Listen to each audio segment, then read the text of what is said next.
A woman stepped off the train into a town that didn't want her, carrying a suitcase held shut with rope and a name nobody could pronounce right. The sheriff who hired her hadn't spoken more than 40 words to a living person in 3 years.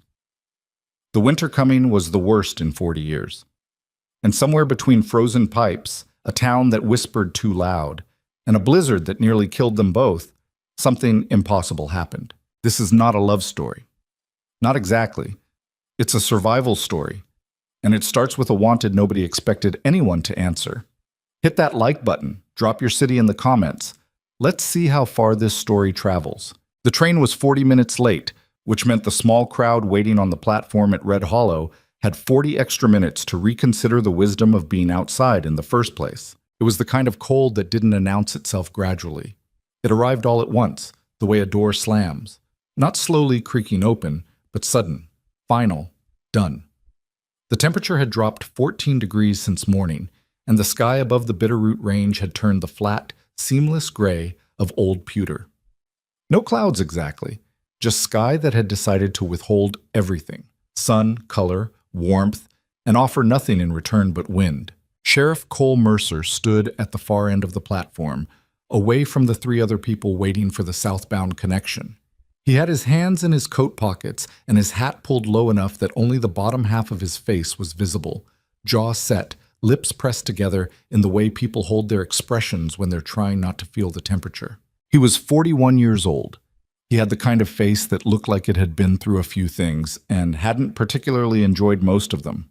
Not ugly, just settled, like a piece of land that's been through drought and flood and still grows something, but nobody would call it pretty. He was there to meet a stranger. The ad had been his deputy Harlan's idea, technically. Cole had resisted it for 2 weeks, then finally given in during the first hard freeze when he came home to a house where the kitchen pipe had burst and flooded half the floor, and he'd stood in the doorway for a full 5 minutes just staring at the water spreading across the boards. And something in him, some last stubborn wall, had simply given out. Help wanted, the ad had read in the Territorial Gazette. Sheriff's household, Red Hollow, Montana. General domestic work through winter season. Room and board provided. Inquire by letter to C. Mercer, Red Hollow County Sheriff's Office. Simple enough. Businesslike. Nothing in it to suggest anything complicated. He'd gotten 7 responses. 6 he'd discarded without much thought. Too young, too far. 1 letter that smelled like whiskey and contained spelling that concerned him professionally. The 7th was from a woman named Elena Novak, writing from Billings, where she'd been working in a boarding house laundry for the past 8 months. Her letter was 3 paragraphs, precise and unornamented. I am a hard worker, she'd written. I do not require much. I understand winter. I will not complain about the cold or the isolation if the situation is honest and the arrangement is clearly defined. I have references if needed. No flattery, no charm. Just, here's what I am, here's what I need. Tell me if it works. He'd written back the same day. The train arrived at 4:22 in the afternoon, which in November in Montana meant it arrived in near darkness. The platform lights, 2 oil lanterns hung from poles, did very little against the dusk. Cole watched the passenger car doors open, watched the small shuffle of people descending.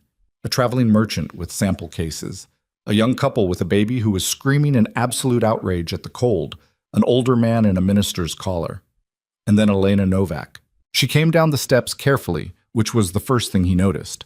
Not slowly, not timidly, but carefully. Like someone who had learned the hard way that ice doesn't care who you are. She had a suitcase in her right hand, a canvas bag over her left shoulder, and she was wearing a dark wool coat that had probably been good quality once, maybe 8 years ago. The collar was turned up. Her dark hair was pinned back under a hat that was functional rather than fashionable.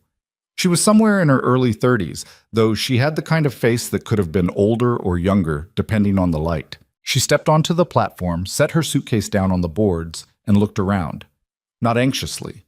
She wasn't scanning the crowd with that desperate need to find my person energy. She looked around the way you look at a new place when you're trying to understand it before it understands you.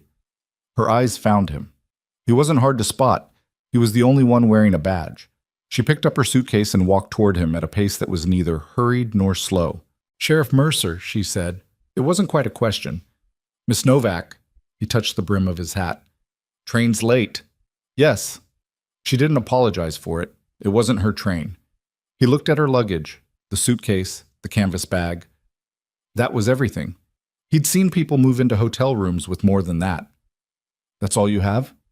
That's all I need, she said. He couldn't tell if that was confidence or just practicality, and he wasn't sure it mattered. He reached for the suitcase. She didn't argue about it, which he appreciated. He'd met women who made a whole performance out of refusing help, and he didn't have the patience for theater. Wagon's out front, he said. It's 20 minutes to the house. Cold ride. I assumed, she said. They walked off the platform without further conversation. The town of Red Hollow existed because of the river and the cattle trade and the particular stubbornness of the 230 people who had decided at various points in the past 15 years that this was the place they were going to stop moving. It wasn't picturesque. There were better towns in Montana. There were prettier valleys, broader streets, finer buildings. Red Hollow had a main street with a general store, a saloon, a church, a doctor's office, a barber shop, a small hotel, and the county sheriff's office, which was also the jail, which was a one-story building that leaned slightly to the left in a way that had never been explained. It had roughly the charm of a man who's been working outside all day. Functional, honest, a little rough around the edges, not particularly interested in your opinion. As the wagon moved through the main street toward the edge of town, Elena looked at it all without comment. A few people on the boardwalk looked back. Word traveled fast in small towns, and the word about the sheriff's new hired help had been traveling for 3 days already, ever since Harlan's wife Agnes had seen the return letter and told her sister, who told the woman who ran the general store, who told approximately everyone else. Cole felt the looks without seeing them. He'd been the town sheriff for 11 years. He knew the exact frequency of Red Hollow gossip. It was constant, low-grade, and largely harmless, like background noise you stopped hearing after a while. Or tried to. Elena didn't seem bothered by the stares. She looked at the town with the same careful attention she'd used on the platform, taking stock, not seeking approval. How long have you been sheriff? She asked, once they'd cleared the main street. 11 years. And before that? He glanced at her sideways. Most people didn't ask follow-up questions. Army. Before that, cattle work. Where are you from originally? Tennessee, long time ago? She nodded. Didn't volunteer anything in return. He found that he didn't mind. The road out to the house ran through a half-mile of open ground before the land rose slightly toward a ridge where a stand of pines offered some windbreak. The house sat at the base of that ridge, a solid 2-story structure that had been built to last rather than to impress. Barn to the left, woodshed, a small outbuilding that had once been a smokehouse. The yard between them was deep in snow, broken only by Cole's tracks from the morning. He stopped the wagon near the front porch and climbed down. Elena looked at the house for a moment, just looked. He couldn't read what she was thinking. It's bigger than I expected, she said finally. 2 people lived here before, just me now. He said it without particular emotion, the way you state a fact about the weather. She didn't press it. Inside, the house was what it was. Clean enough, functional, and absolutely without warmth in every sense except the technical one. Cole had kept a fire going in the main room, so the temperature was survivable, but the house felt the way houses feel when only one person has been living in them for a long time. Like the rooms had stopped trying. Furniture in sensible places, nothing decorative, nothing unnecessary. A kitchen that showed evidence of cooking only when it was strictly required. A coat rack by the front door with 2 hooks and only 1 coat on it. Elena stood in the front hall and looked at everything with her practical, measuring eyes. I'll show you your room, Cole said. The room was upstairs, at the back, smaller than the front bedroom, but decent size, with a window that looked out toward the pines. There was a bed frame with a mattress, a chest of drawers, a hook on the back of the door. He'd put fresh sheets on 3 days ago and had been vaguely anxious ever since that they weren't right somehow, which was an anxiety he found embarrassing in a man of his age. This is fine, she said, setting her suitcase on the bed. Thank you. Kitchen's downstairs off the back. Pump works, but you have to prime it when it's cold. Outhouse is... I'll find everything, she said. Not rudely, just efficiently. Like she'd done this before. Arrived somewhere new and figured it out without needing a tour. He nodded. Supper's usually around 6. I'll make supper, she said, tonight and going forward. That's part of the arrangement. He opened his mouth, then closed it. All right. Is there food in the house? Pantry's stocked. Got a side of beef in the smokehouse still, salt pork, flour, cornmeal, dried beans, root vegetables in the cellar. That'll do. She was already unwrapping her coat. 6 o'clock? 6 o'clock, he agreed. He went back downstairs feeling vaguely like he'd been managed, but not in an unpleasant way. More like the feeling of handing something complicated off to someone who clearly knows what to do with it. Supper that night was pork and potato stew with bread she'd found flour to bake in 3 hours, which was either impressive or alarming. Cole wasn't a man who had opinions about food usually. He ate what was available and was grateful when it was warm. But he sat down at that table and took the first spoonful, and something in his face did something he wasn't entirely in control of. It was good. Genuinely, unexpectedly good. Not fancy. Just right. Seasoned correctly, warm in a way that the kitchen hadn't been warm in a long time. Elena sat across from him and ate without fanfare. Where did you learn to cook? He asked, which was more words than he'd said voluntarily to another person in about 2 weeks. She looked up. Slight pause, not like she was deciding whether to answer, more like she was deciding how much to answer. My mother, she said. Back home. Where's home? Another small pause. Bohemia. It was a long time ago. He nodded, didn't push. The word was in that sentence told him enough. That home wasn't a place she was going back to. You've been in America long? He asked. 7 years. Speak English well. I worked at it. She said it simply, without pride and without modesty. Just a fact. She had worked at it. They ate in silence for a while. Not uncomfortable silence, just the kind that settles between two people who don't know each other yet but aren't fighting it. The townspeople, she said eventually. They were watching us drive through. Small town, he said. Not much else to watch. They don't approve. He set down his spoon. Some of them don't. They'll get used to it or they won't. Either way, it doesn't change the situation. She looked at him steadily. What is the situation exactly? For you, I mean. How do you want people to understand this? It was a direct question, and it deserved a direct answer. You work in my house. You get room and board and a wage. That's what it is. And if people suggest otherwise, then they're wrong, and they can take it up with me. Something in her expression shifted slightly. Not relief exactly, but something like it. Like a tension she'd been holding quietly had been allowed to ease a fraction. Good, she said. That's clear. I'm a plain-spoken man, he said. I noticed. She picked up her spoon again. I find that easier to work with than most alternatives. The next morning, Cole was up at 5, which was his habit. He'd stopped needing an alarm clock somewhere around age 30. He came downstairs expecting the cold quiet of a house still sleeping, expecting to put on yesterday's coffee grounds for a second time and eat whatever was left from the night before. Instead, he walked into the kitchen to find Elena already there, already dressed, already with a fire going in the stove and a pot on the heat, and the smell of coffee and real coffee, fresh coffee, filling the room. She was standing at the work table, slicing bread with efficient strokes, and she looked up when he appeared in the doorway and said, Coffee's ready. Eggs in a few minutes. He stood there for a moment, genuinely caught off guard. Not by the food, by the simple, unremarkable, extraordinary fact that there was another person in the kitchen. You don't have to be up this early, he said. You're up, she said. You need breakfast before work. I usually just, whatever you usually just do, she said. It's not enough before a day in this cold. Sit down. He sat down. Later, he would think that was the moment something shifted. Not dramatically, not the way things shift in stories where violins swell and light changes.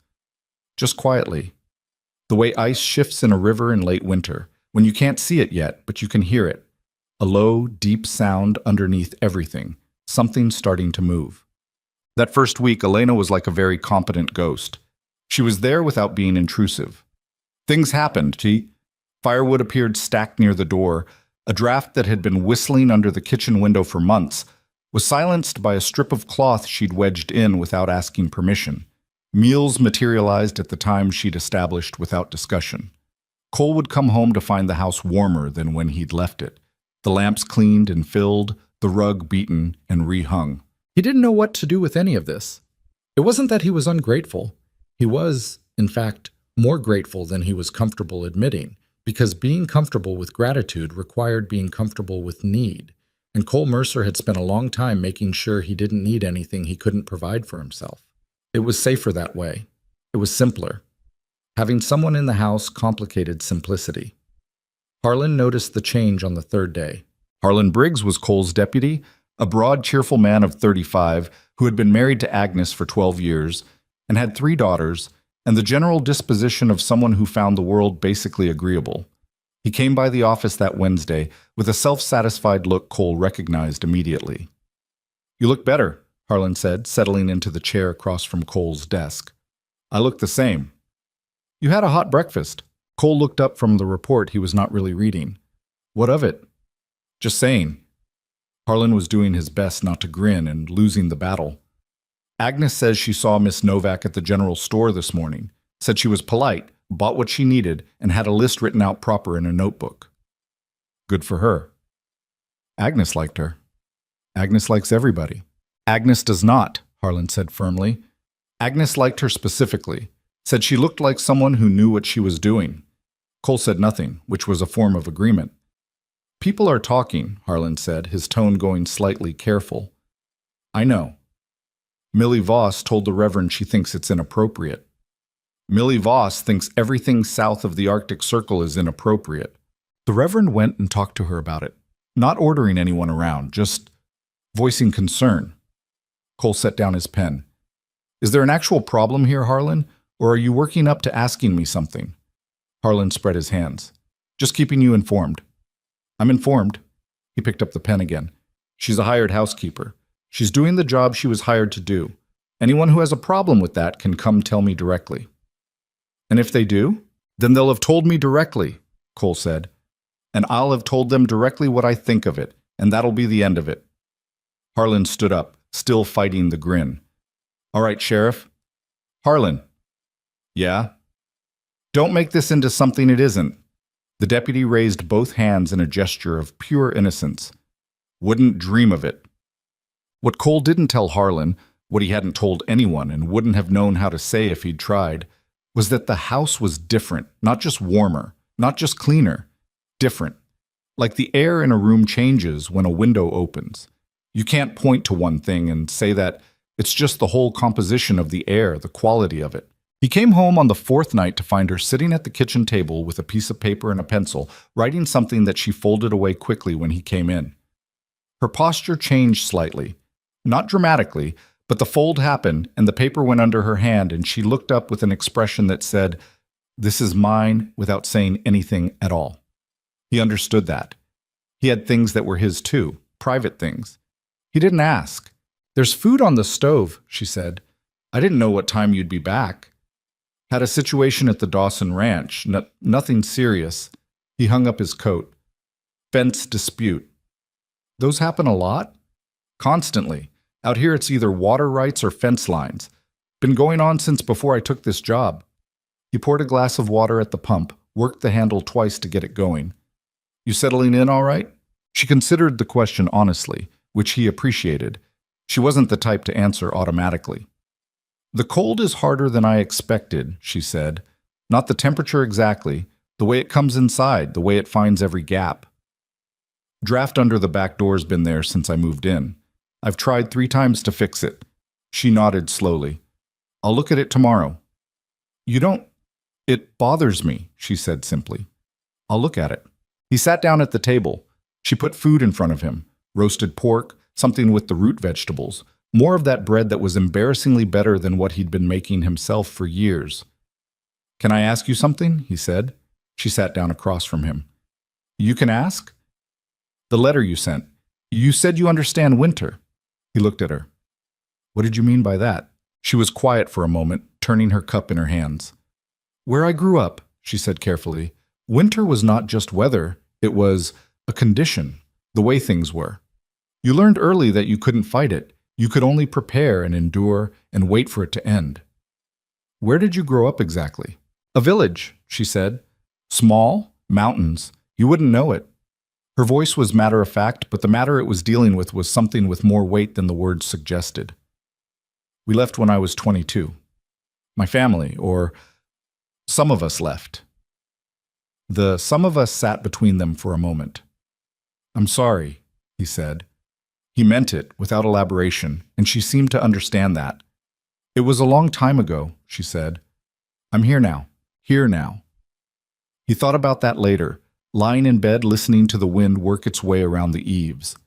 There was a particular kind of person he'd found over the years, in the army, in cow camps, in towns like this one, who said things like, I'm here now not as resignation, but as a kind of philosophy.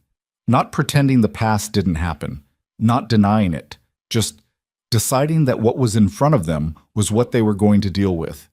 He had a grudging respect for that. It was, he supposed, not entirely different from how he'd been living himself.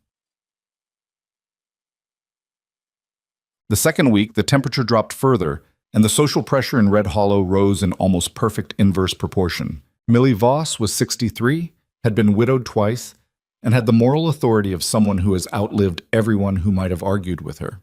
She was not a bad woman. Cole had known her since he'd taken this job, and she'd done genuine good in the community in her time. But she had a certainty about how things ought to be that made her difficult to deal with when she'd decided something was wrong. She came to the house on a Tuesday morning. Cole was at work. He found out about it that evening when he came home to find Elena in the kitchen, working with more force than the bread dough strictly required, punching it down with the kind of controlled effort that suggested she was being very deliberate about not throwing something. Someone came by? He asked, reading the room. She looked up. Whatever expression she'd been wearing rearranged itself into something calmer. A woman, older. She gave me her name, but What did she look like? Silver hair, very straight, good boots. Millie Voss. Elena's face told him he'd identified the right woman. What did she say? She said... Elena paused, choosing her words. She expressed concern about the nature of the arrangement. She said that a woman living in a single man's household her word was unseemly. She said people were talking. She said she felt it was her responsibility to make sure I understood the impression I was making. Cole took off his coat and hung it with the same deliberateness Elena had been using on the bread dough. What did you say back? I said thank you for her concern and closed the door. He looked at her. You closed the door on Millie Voss. I said thank you first, Elena said. I was polite. Something that was not quite a smile moved across his face before he got it under control. I'll talk to her. You don't need to. I want to. Sheriff. She turns to face him fully. I've had people tell me I didn't belong somewhere before. In this country, in other places before this, I've had people look at me and decide what I was before I'd said 2 words. She held his gaze steadily. I know the difference between a serious threat and a woman who enjoys feeling important. This was the second kind. I can handle the second kind. He held her gaze for a moment. You sure? I'm sure. She turned back to the bread. Although, she added somewhat under her breath, if there's a way to make sure she knows you're not bothered by any of this, that would probably help more than anything I could say. He thought about it. I can do that. Good. He went to talk to Millie Voss the next morning, and he was, as always, direct. He said that Miss Novak was a respected employee in his household, that the arrangement was entirely proper, and that he'd appreciate it if Mrs. Voss would direct her concerns, in the future, to him rather than to his staff. He said it pleasantly. He said it in a tone that left no room for negotiation. Mrs. Voss had pursed her lips so tight her whole face went narrow, but she'd nodded, and she'd held her tongue, which, from Millie Voss, was as close to a concession as you were going to get. The child arrived on a Friday in the 3rd week. His name was Thomas Garrett. He was 8 years old, he had a front tooth missing, and the peculiar fearlessness of children who haven't yet learned what they're supposed to be afraid of. His mother, Sarah Garrett, lived 3 houses down and had recently had a second baby, which meant Thomas had a great deal of energy and no one to direct it at. He showed up at the back door while Elena was in the yard, checking the woodpile. Are you the foreign lady? He asked, with the matter-of-fact bluntness of an 8-year-old who has heard adults saying something and is simply repeating it. Elena looked at him. I am from another country, yes. Which one? Bohemia. He considered this. Is that far? Very far. Do they have snow there? More snow than this sometimes. He thought about that. What's your name? Elena. What's yours? Thomas Garrett. My mama just had a baby and she's always tired. Babies do that, Elena said. Do you have any babies? No. Do you want one? Elena blinked, then said carefully, I think that's a question for later in my life. Thomas accepted this with the quick pivot of the very young. What are you doing? Counting the firewood, making sure there's enough for the week.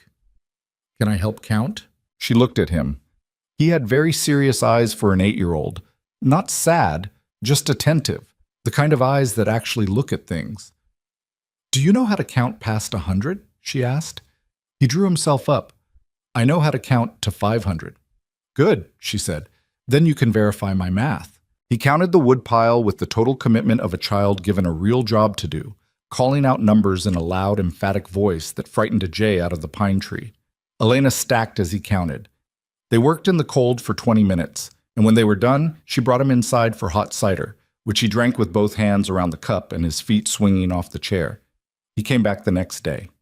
And the one after that. By the end of the second week, his mother Sarah came to the door, baby on her hip, looking apologetic. I'm so sorry he keeps showing up, she said. I've told him to leave you alone. He's not a bother, Elena said, and meant it. He keeps me company. He has good observations about the woodpile. Sarah Garrett laughed, a tired sound with real warmth in it. She had dark circles under her eyes, and her hair was pulled back with the efficiency of someone who doesn't have time for hair anymore. He talks about you constantly. Elena says, Elena does. She stopped herself. He can be a lot. He's 8, Elena said. He's supposed to be a lot. Come in. I made soup this morning. Sarah Garrett looked at the invitation with the expression of someone who has been running on no sleep for 6 weeks and has just been offered a chair. I shouldn't. Come in, Elena said again. The baby can sleep on the kitchen bench. I've patted it. The way Sarah Garrett walked through that door, with relief so deep it was almost physical, told Elena something about the town she hadn't understood before. It wasn't that these women were unfriendly, it was that they were tired and stretched, and their world didn't have a lot of slack in it. A warm kitchen and a bowl of soup wasn't charity, it was just a moment of air. Sarah came back the next week, and the week after that. And she brought 2 other women who were also tired, also stretched thin, and who sat in Elena's kitchen and drank her coffee and talked, really talked, in a way that a woman can when she's not trying to maintain a public face.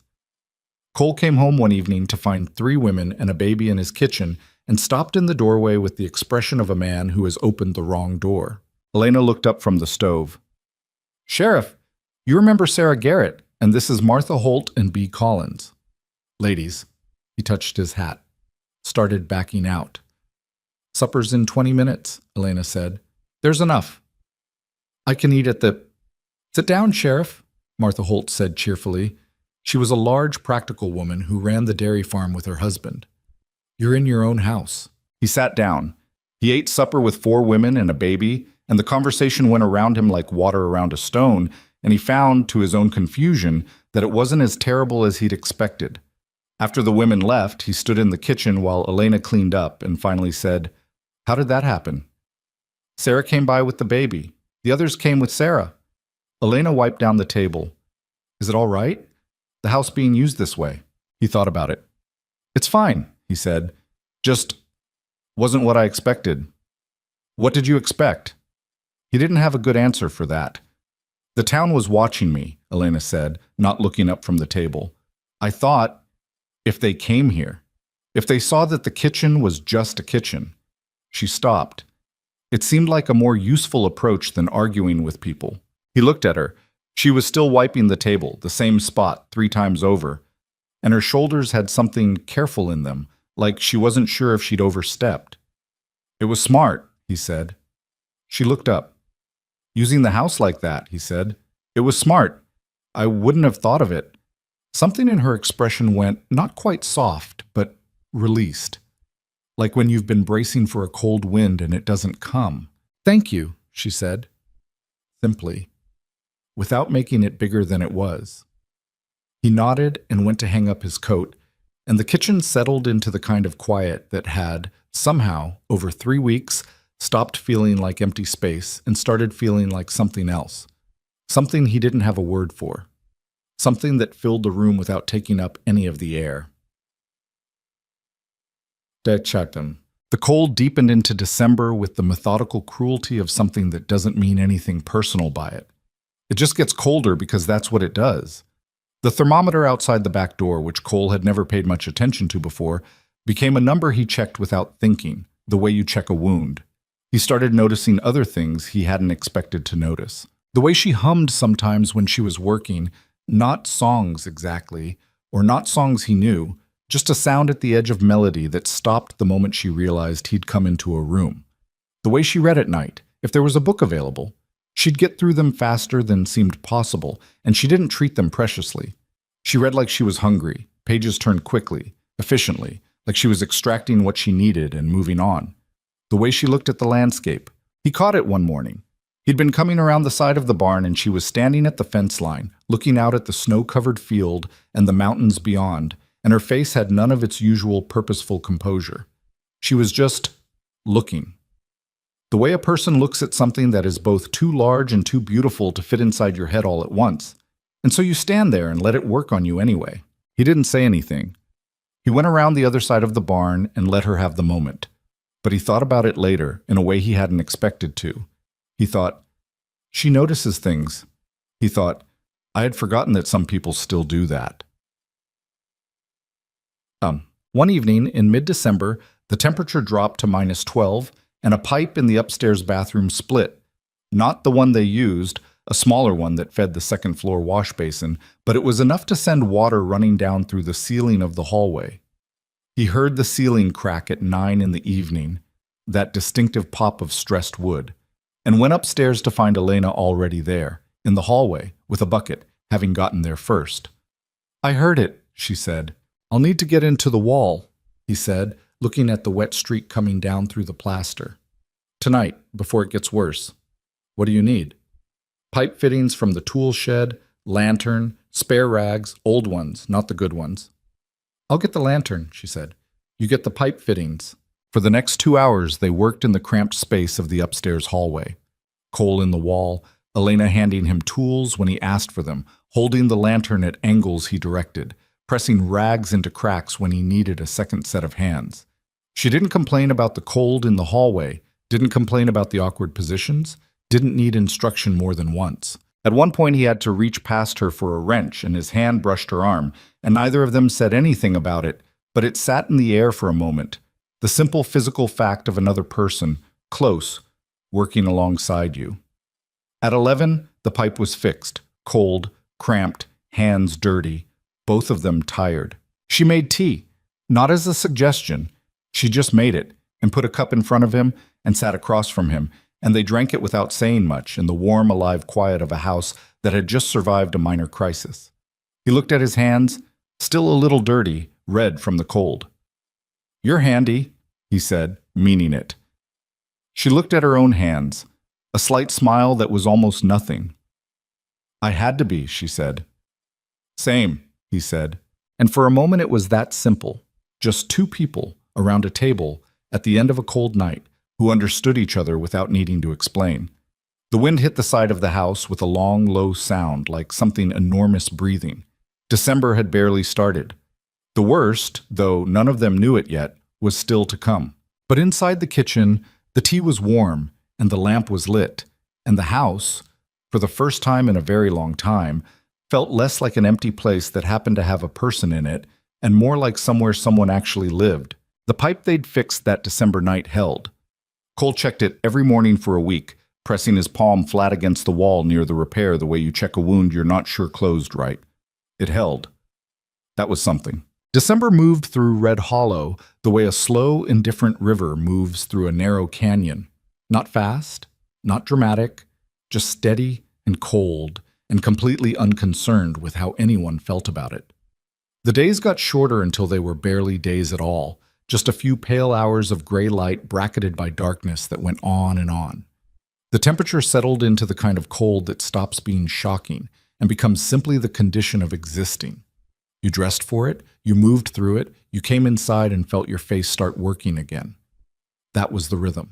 Inside the sheriff's house, a different kind of rhythm was establishing itself, quieter and harder to name. Elena had been there 6 weeks when Cole realized he'd stopped noticing the changes she made and started just living with them. The coffee that was always ready before he came downstairs. The particular way she'd reorganized the pantry so that things he needed frequently were at the front, though he'd never told her what those things were. She'd just figured it out by watching. The front hall had a mat now that hadn't been there before, which meant he stopped tracking snow across the floorboards, which meant the floors stayed cleaner, which meant he didn't know what it meant exactly. It meant the house was being cared for by someone who paid attention. That was something Cole hadn't experienced in a long time, and he wasn't entirely sure how to receive it. He managed, mostly, by not thinking about it directly. Harlan came by the house one Thursday evening, officially to drop off a report that could easily have waited until morning, unofficially to assess the situation with his own eyes. He stood in the front hall with his hat in his hands and looked around with the transparent curiosity of a man who has been told things by his wife and wants to verify them. "Something smells good," Harlan said. "She's making venison stew," Cole said. "Give me the report." Harlan handed it over, didn't move toward the door. "Rug's new. Elena found it in the storage room. It was my mother's. I'd forgotten it was there." Harlan looked at the rug, dark red and brown, a good heavy one, then looked up at Cole with an expression that was working very hard to be neutral. "Don't," Cole said. "I didn't say anything." "You were about to." Harlan put his hat back on. "Agnes sent me with something." He reached into his coat and produced a small jar. Preserves, by the look of it. "For Miss Novak, wild blueberry from last summer. Agnes said to say she heard she liked blueberries." Cole took the jar. "How did Agnes hear that?" "Sarah Garrett mentioned it." "When did Agnes talk to Sarah Garrett?" "They talk all the time, Cole. Women talk to each other. It's a whole thing that happens." Harlan started toward the door. "Tell her Agnes says hello." Cole stood holding the small jar of blueberry preserves and listening to Harlan's boots on the porch steps, and something about the small, dense weight of it in his hand made him feel something he couldn't quite locate, like something turning over slowly. Not an emotion exactly, more like the precondition of one. He set the jar on this kitchen table without saying anything about where it came from. Elena found it when she came in from the back room, picked it up and read the handwritten label, and her face did something brief and unguarded, a kind of warmth that she wasn't quick enough to arrange into something more composed. "That's from Harlan's wife," Cole said from behind his newspaper. "Agnes." Elena set the jar down carefully. "That was kind of her." "She's a kind woman." A pause. "Is she a friend of yours?" He thought about it. "She and Harlan have had me for dinner maybe twice a year since I took this job. She makes sure I eat decently at Christmas." He folded the paper. "I wouldn't say friend, exactly. More, she looks out for me in a way I didn't ask for." "That sounds like a friend," Elena said. He looked at her over the paper. She had her back to him, checking something on the stove, and there was something almost amused in the set of her shoulders. He let it go. "There's a gathering," he said. "Saturday, at the Grange Hall. Every year before Christmas. The whole town goes. Potluck supper, fiddle music." He stopped. "You don't have to go." She turned around. "Are you going?" "I go every year. Town expects the sheriff to be present." "Then I'll go," she said, as if that settled it. "People will talk more," he said. Not warning exactly, just stating the fact. "They're already talking," she said. "Going together is more honest than me staying home like I have something to hide, which I don't." He hadn't thought about it that way. "No," he said, "you don't." "Then we'll go," she said, and turned back to the stove. He sat there for a moment with the newspaper unfolded in his hands, looking at the headline without reading it, and thinking, not for the first time, that Elena Novak had a way of making complicated things simple by just saying them plainly. He found that he'd started relying on it more than was strictly professional, The Saturday gathering was the largest social event Red Hollow managed in the winter months, which was why the Grange Hall was decorated with more effort than skill. Paper chains, a pine bough over the door, lanterns hung at intervals that made some parts of the room very bright and others nearly dark. 3 musicians set up in the corner with a fiddle, an accordion, and a man with a guitar who wasn't entirely sure of all the chords but had good rhythm. Long tables ran the length of the room, covered with food people had brought, roasts and pies and bread and pickled things, and a kettle of something that smelled like it contained more whiskey than the official recipe admitted. Cole walked in with Elena, and the room didn't stop exactly, but it adjusted. He'd been sheriff long enough to feel the way attention shifted in a space when he entered it. Usually it was professional, deferential, the quiet recalibration that happened when law enforcement arrived. This was different. This was curiosity, judgment, assessment, the specific attention of a community deciding what to make of something unfamiliar. Elena walked in beside him without slowing down. She'd dressed carefully. The same good coat, but with a dark green dress beneath it that he'd never seen before, and her hair pinned up differently. Not dramatically different, just chosen rather than merely arranged. She looked like a woman who had decided to be here, not one who'd been brought along. He introduced her to people because that was what you did, and each introduction was its own small social negotiation. Martha Holt came over immediately and took Elena's arm and pulled her toward the food tables, talking in the warm, efficient way of a woman who has decided to make someone feel welcome and is going to accomplish that goal whether they like it or not. Cole watched Elena go, saw the slight surprise in her shoulders, not used to being pulled, to someone just deciding she was included, and then saw her relax into it. He stood by the wall with a cup of something warm and watched the room for a while. Doc Tillman came and stood beside him, which was what Doc Tillman did at every social event. Stood near Cole and made observations about the gathering with the comfortable cynicism of a man who had seen enough of human nature to find it mostly entertaining. "She's doing well," Tillman said. "She's managing," Cole said. "Same thing. In a crowd like this." Tillman sipped his drink. "Millie Voss has been watching her like she's waiting for something to go wrong." "Millie's always waiting for something to go wrong." "True. But she looks conflicted tonight. I think she came prepared to disapprove and is finding the material insufficient." Tillman had a small, dry smile. "The Garrett boy told half the town she can count to 500. Apparently that's her primary qualification in his assessment." Cole watched Elena across the room, talking to Sarah Garrett and 2 other women. She said something, and Sarah laughed. A real laugh, the full one, not the polite kind. And Elena's face had a brief, genuine pleasure in it that Cole had seen in private but not in a crowd before. It looked different here, in the lamplight, surrounded by people. It looked like something she wasn't entirely used to having. He thought, she's been alone a long time, longer than me maybe, and that's saying something. He thought, she doesn't wear it obviously, but it's there. He finished his drink and went to find something to eat and stopped thinking about it, because that was the sensible thing to do. Later in the evening, the fiddle player started something up-tempo, and a few couples moved to the cleared end of the room. Thomas Garrett, apparently unsupervised, materialized at Elena's elbow and informed her seriously that she was required to dance because he had told everyone she could. Elena looked down at him with an expression that was trying to be stern and not quite managing it. "I didn't say I could dance," she told him. "But you can, right?" "That's not the point. Can you, though?" She looked up and caught Cole's eye across the room. He raised his cup very slightly. Not an offer, not a refusal, just an acknowledgement that he'd seen the problem she was in.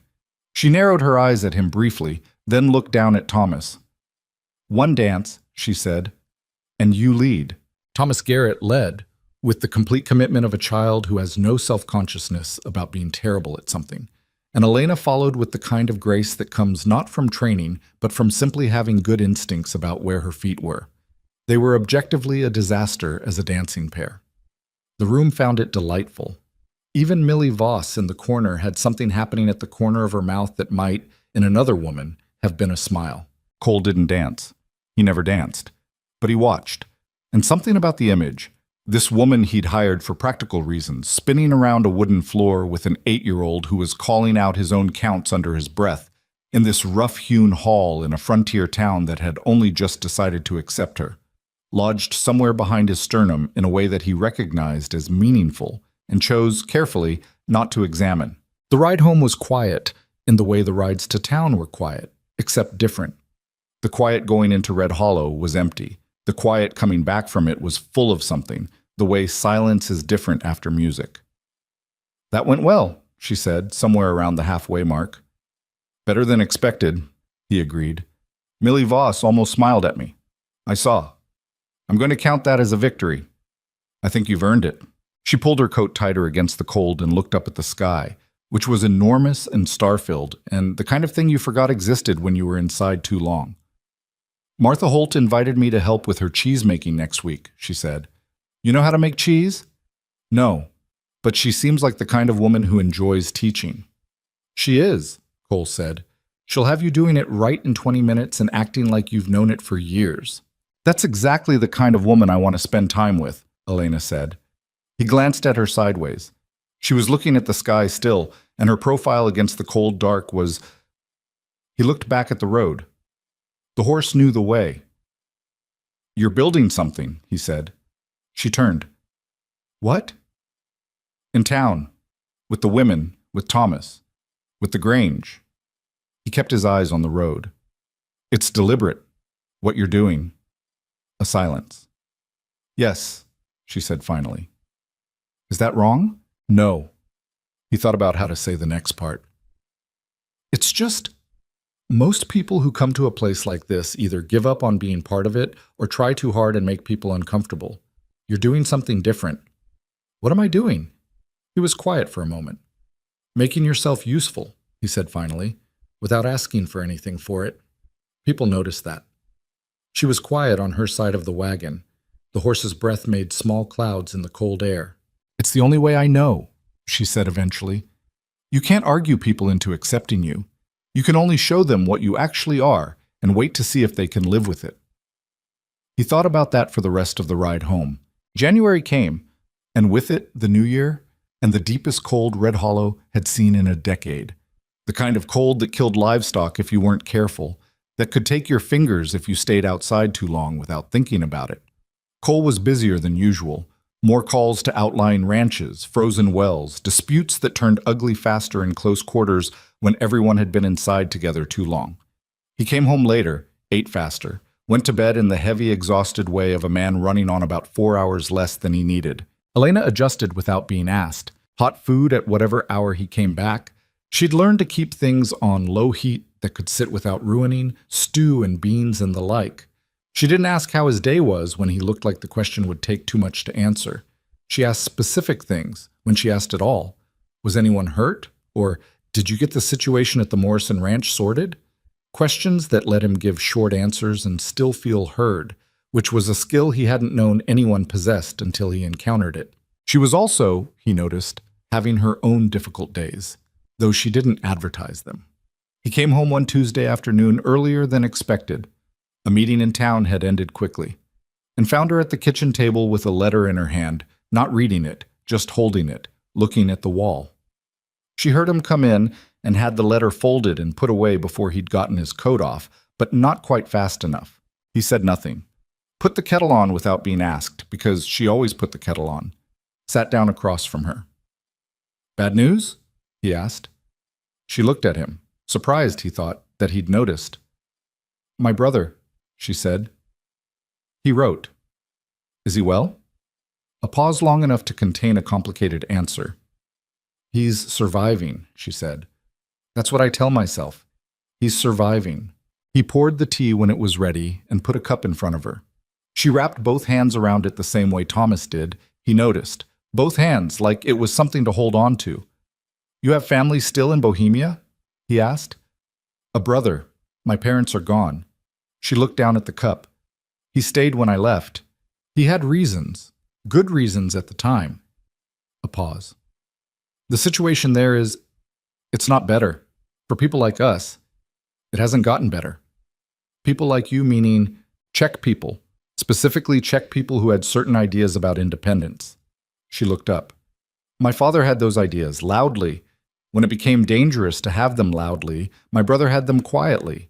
I had them from America." Something shifted in her face. Not grief exactly, more the shape grief leaves behind after it's been lived with a long time. I send him money when I can. He sends letters when he thinks it's safe to. This one took 3 months to arrive. Cole looked at the table between them. 3 months for a letter. A brother in a country where it wasn't safe to think the wrong things. I'm sorry, he said. That's a hard thing to carry. Everything's a hard thing eventually, she said. Not bitterly, just factually, the way she said most things. Maybe, he said, but some things are harder than others. She looked at him, and something in his tone had caught her, because she looked more carefully than usual, like she was trying to see around the edges of what he'd said to why he'd said it.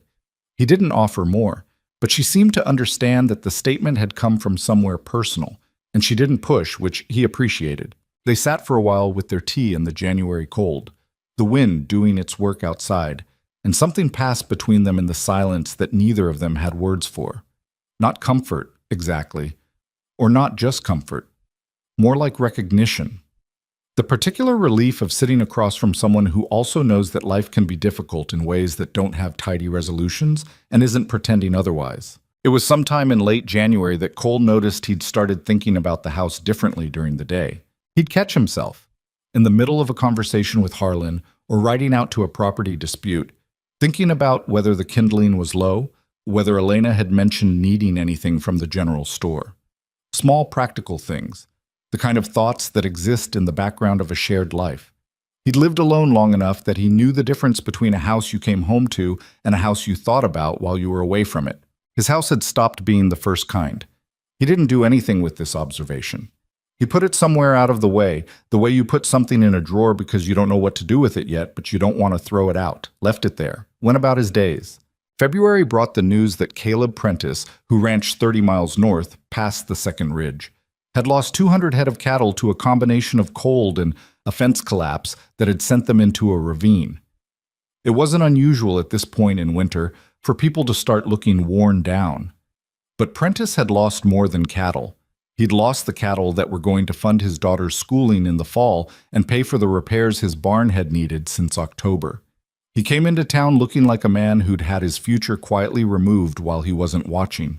Cole dealt with the immediate problem, helped organize some emergency feed from 3 neighboring ranches, talked to the bank on Prentice's behalf about extending the time on a loan. It was the practical part of being sheriff, the part nobody wrote about in dime novels, the invisible architecture of keeping a community from falling apart at its weakest points. When he told Elena about it that evening, she listened the way she listened, without interrupting, without offering premature solutions, and then said, I'll make extra bread this week, and the soup I've been making doubles well. Would it help if I sent some out with you? You don't have to. I know I don't have to, she said. Is it useful? He thought about Prentice, who had a wife and 2 daughters, and had ridden in looking like a man at the end of something. Yes, he said. It would be useful. She made enough food for an army the next 3 days, and he took it out in a canvas-wrapped bundle strapped to his saddle.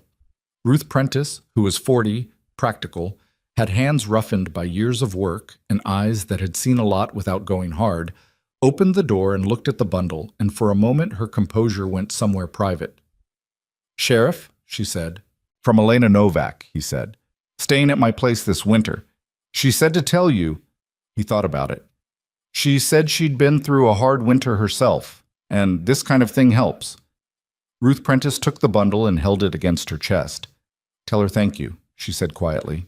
He rode back to Red Hollow with the image of that, a woman holding a bundle of bread and soup like it was something precious, sitting in his chest the whole way.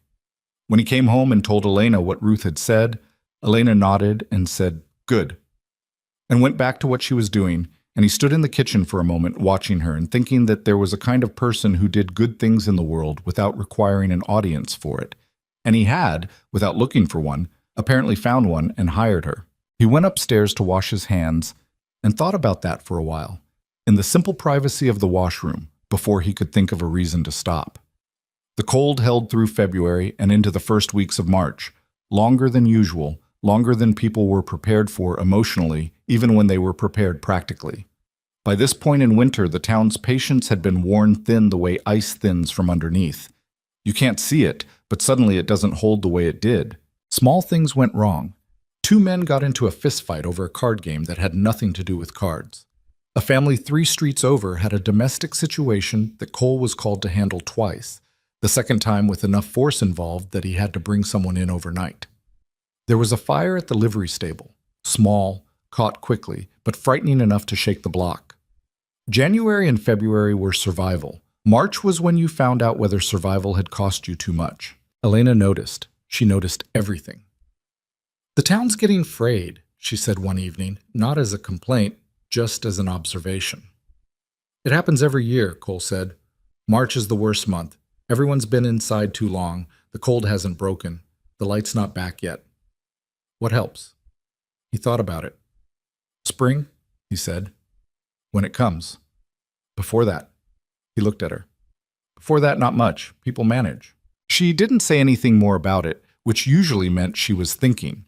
He'd learned that her silences had different qualities. The silence of not having anything to say versus the silence of assembling something. This was the second kind. 3 days later, she proposed the gathering. Not a formal town gathering, nothing official, nothing announced. Just she told Sarah Garrett, who told Martha Holt, who told B. Collins and Ruth Prentice, who told a few others, that on Friday evening there was an open kitchen at the sheriff's house, if anyone needed somewhere warm to be.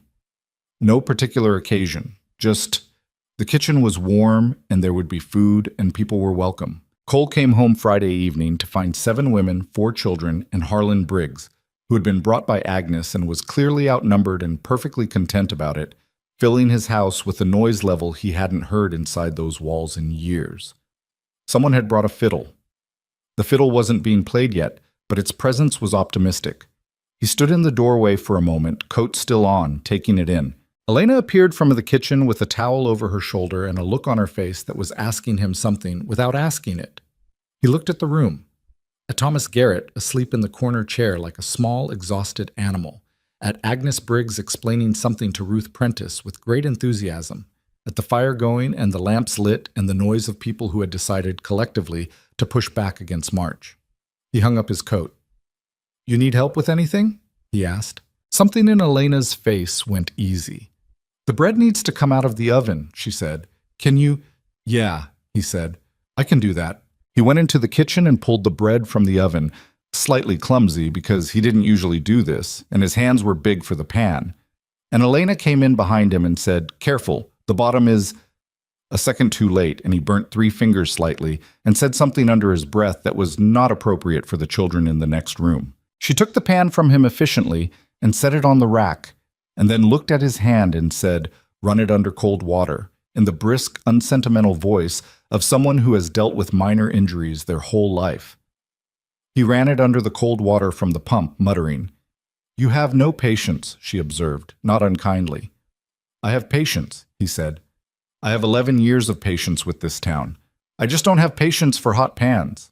"Those require different patience," she agreed. She was slicing the second loaf while she talked.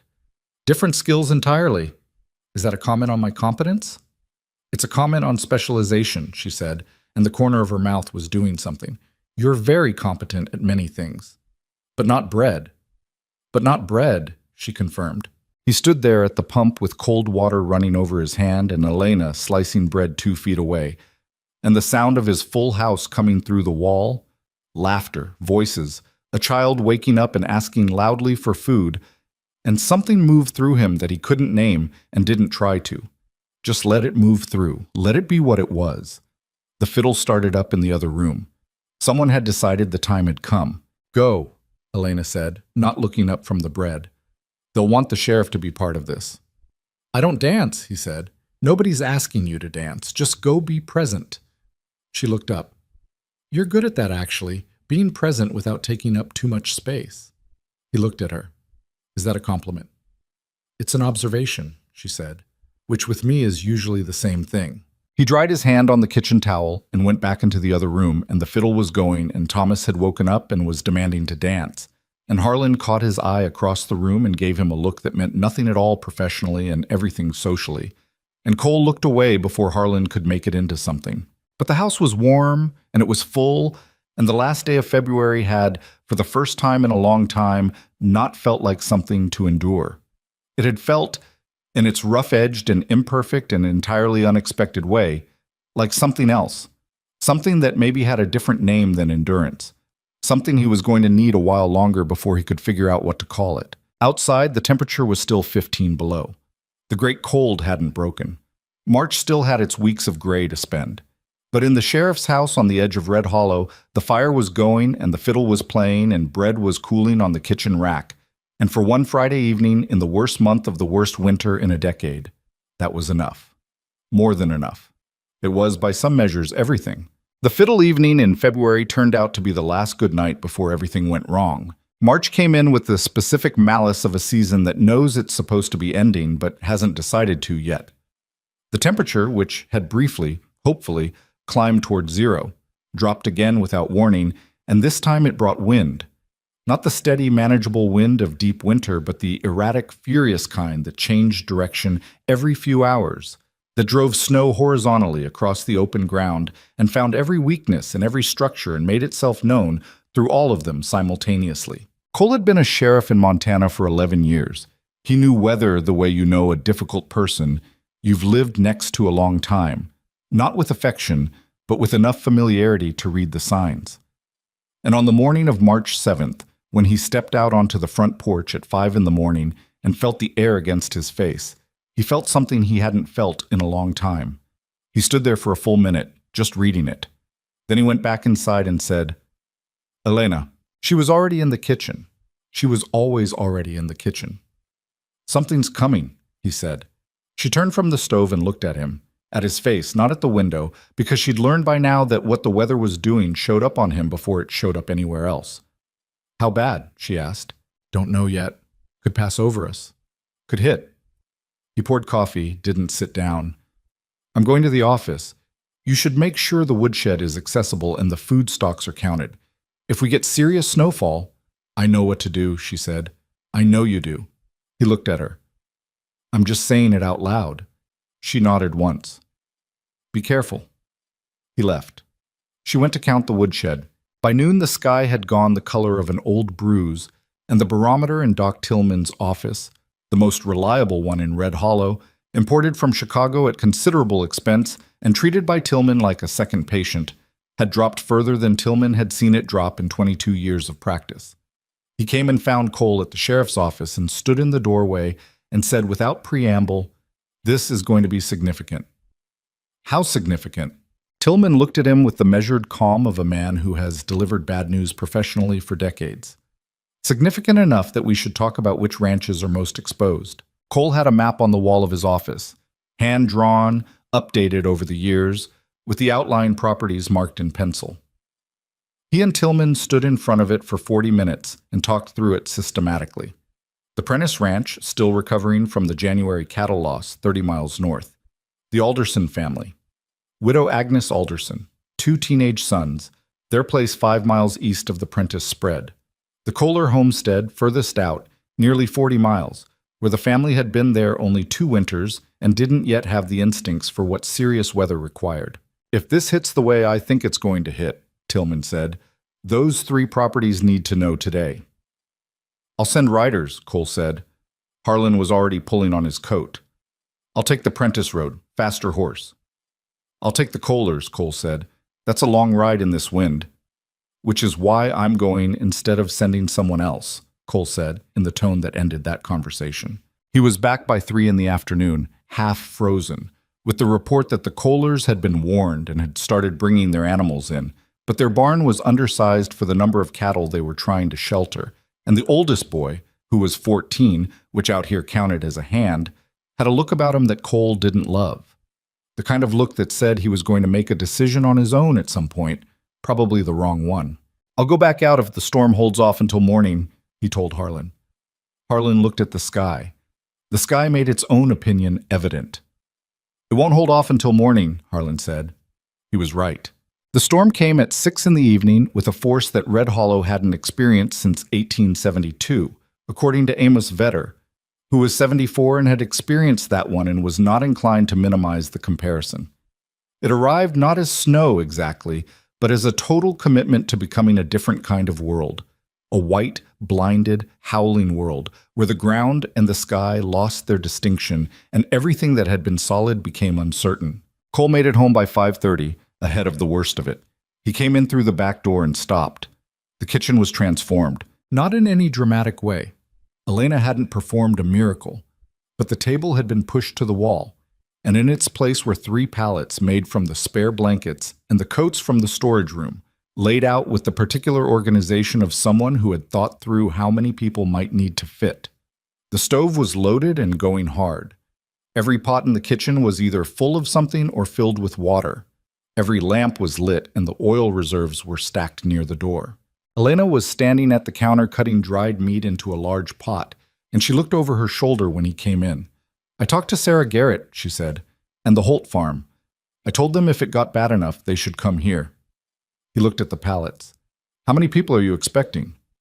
"I don't know. As many as need to." She looked at him steadily. "Is that all right?" He looked at the room. His kitchen, his house, turned into something between a refuge and a plan.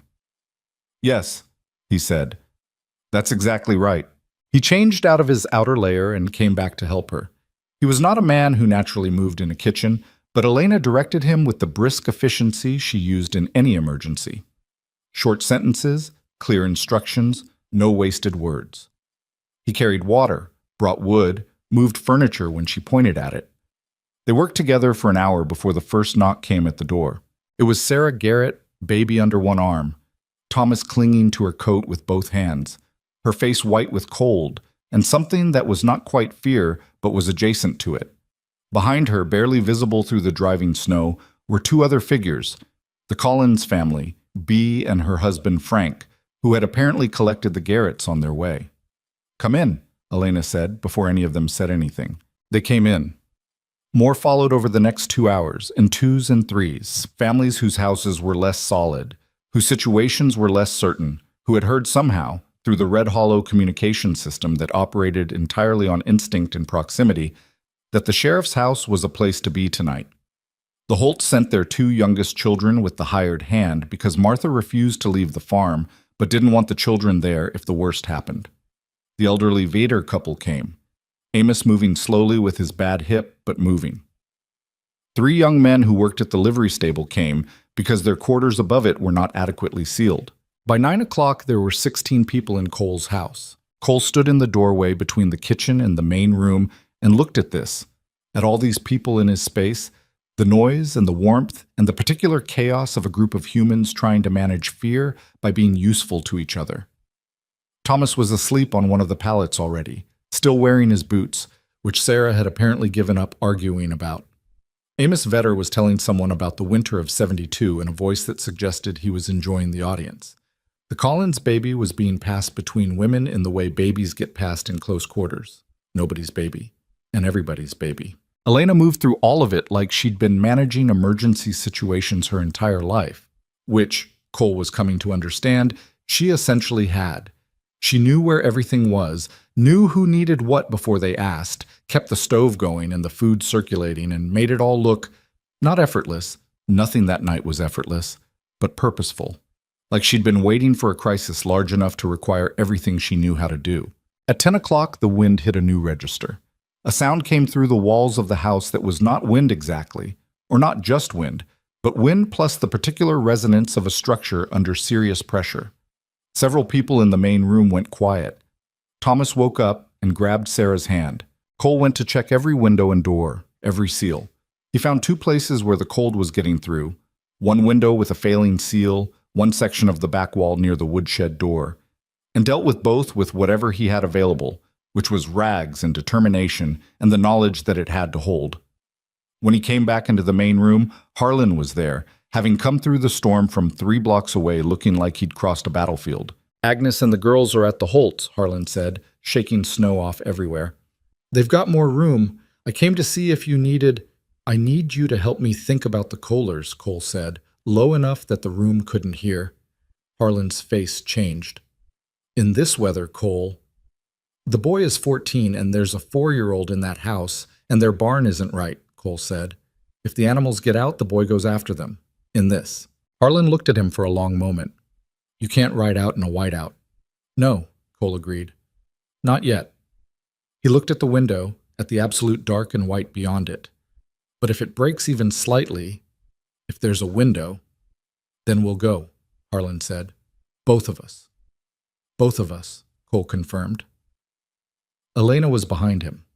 He didn't know when she'd moved there, but she was, and she'd heard enough. How far is the Kohler place? She asked. 38 miles north, Cole said. That's a very long way in this. Yes. She looked at him, and there was something in her face that was not a question and not a statement, more like a decision being made that she wasn't sure she had the right to make, and was making anyway. When you go, she said, you take someone who knows that road, not just Harlan, someone who's ridden it in bad conditions. I know that road. In conditions like this? He held her gaze, close enough to this. She held his gaze back for a moment longer than felt comfortable, then looked away. I'll make sure there's food ready when you get back, she said, and returned to the kitchen without another word. The storm held at its worst until 2 a.m. Then, not stopping, not breaking clean, but shifting slightly, losing the absolute blindness at its center, it gave Cole what he needed. Not good conditions, just survivable ones. The difference between can't see the hand in front of your face and can see maybe 20 feet. He woke Harlan, who was sleeping in the chair he'd sat down in 3 hours earlier. He got into his heaviest gear, the layers he'd learned over 11 Montana winters, the ones that felt like too much until they weren't. He was pulling on his second pair of gloves when Elena appeared from the kitchen. She had a canvas pack.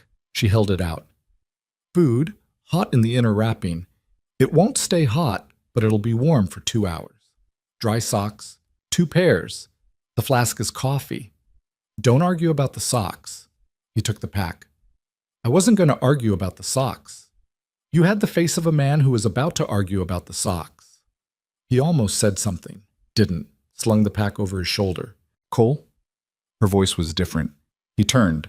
She was standing in the kitchen doorway with her arms crossed, which was the posture she used when she was holding herself together from the inside.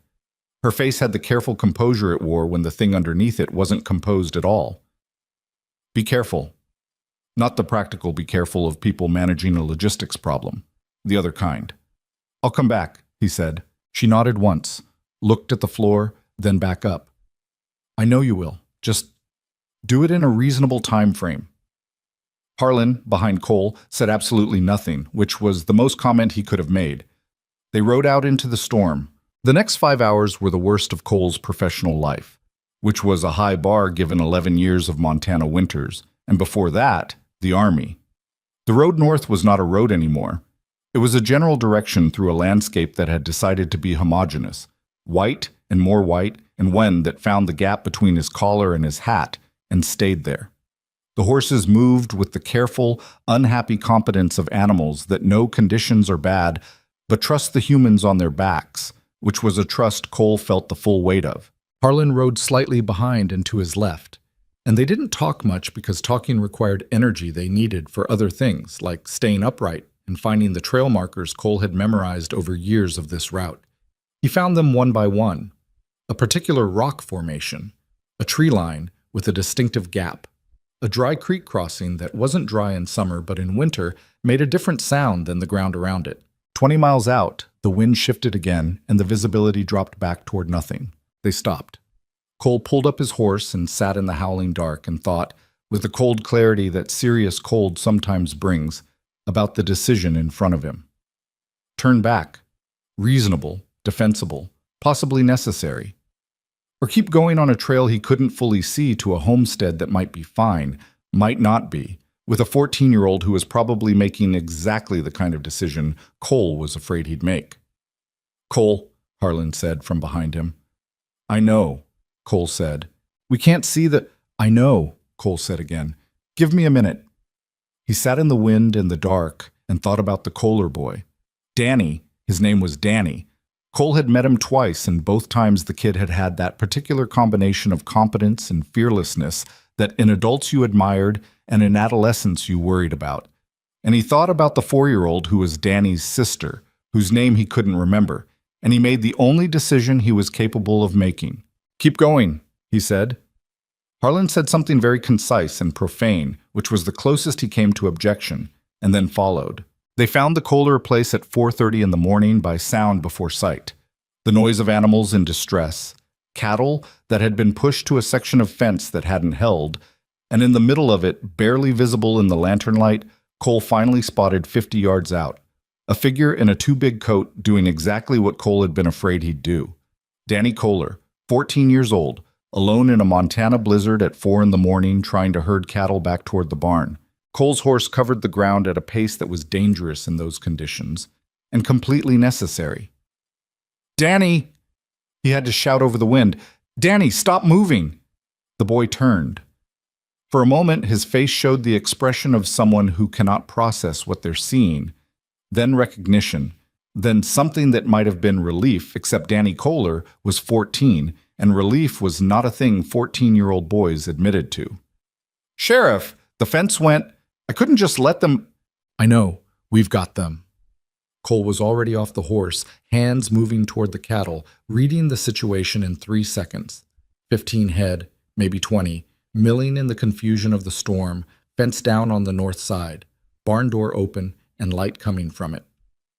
"Harlan, south side. Danny, get back to the barn. I can help." "You're going to freeze your hands," Cole said, and he said it without heat, just fact, because that was how you said things to a 14-year-old who needed to hear the truth, not feel told off. "Go inside. Get the rope from the barn. Throw it to me. That I can use." The boy went. The rope came. Working with Harlan in the kind of partnership you build after years of difficult situations, Cole spent 40 minutes in the worst conditions of the night getting the cattle back to shelter. He couldn't feel his feet by the time the barn door closed. He couldn't feel 3 fingers on his left hand. He stood inside the barn in the relative warmth, relative being doing a lot of work in that sentence, relative to outside where it was trying to kill you, and breathed, just breathed, for a moment. Danny was watching him from the corner where he'd been tying off the rope ends. "You rode out here in this," the boy said. "Yes. For us." "That's the job," Cole said. He meant it. He also meant more than it, but the job was the part he could say. Danny Kohler looked at him with the complicated expression of a young man recalibrating something he thought he understood. They stayed until dawn, not because Cole wanted to, but because the conditions outside made leaving before first light a worse risk than waiting. They slept in the barn, which was not comfortable and was absolutely warmer than the alternative. Cole woke up with his back against a hay bale and ice on his collar and Harlan snoring 3 feet away, and lay there for a few minutes looking at the barn roof and thinking, with odd clarity, about the pack Elena had given him. The socks, the coffee. He thought about her face in the kitchen doorway, the particular way her arms had crossed, the thing underneath the composure. He thought, "I told her I'd come back in a reasonable time frame." He thought, "She's going to have words about this time frame." He was right. They made it back to Red Hollow by 10 the following morning, following a road that was no longer invisible. The storm had exhausted itself sometime around dawn, dropping first the wind and then, slowly, the snow, leaving behind the enormous, indifferent silence that comes after serious weather, as if the whole world has stopped to catch its breath. The town looked wrecked in small, specific ways, fences down, shutters damaged, a section of the hotel roof that was going to need work. People were outside already, assessing, beginning the practical work of aftermath. Several of them stopped when Cole and Harlan rode down the main street, and there was something in the way they stopped. Not just the recognition of the sheriff returning, but something else. Something that Cole couldn't quite read. He found out why when he got home. Elena was on the porch when he rode up, and she'd clearly been there for some time because there was a blanket around her shoulders that she'd brought from inside, and her breath made small clouds in the cold morning air, and her face when she saw him cross the yard was... He was not a man who read faces easily, but he read that one. He couldn't have told you every component of it. He could have told you that it was not casual. She came down the steps and stood in front of him where he'd stopped the horse, and for a moment she just looked at him, taking in the state of him. The ice on his coat, the exhaustion, the 3 fingers he was holding slightly away from his hand because they'd come back, but they'd come back painful. "You're hurt," she said, seeing the hand. "Frostbite, minor. I've had worse." "That's not a comfort." She reached out and took his hand by the wrist. Not the hurting fingers, the wrist, and looked at it, then looked up at his face. Come inside. I need to.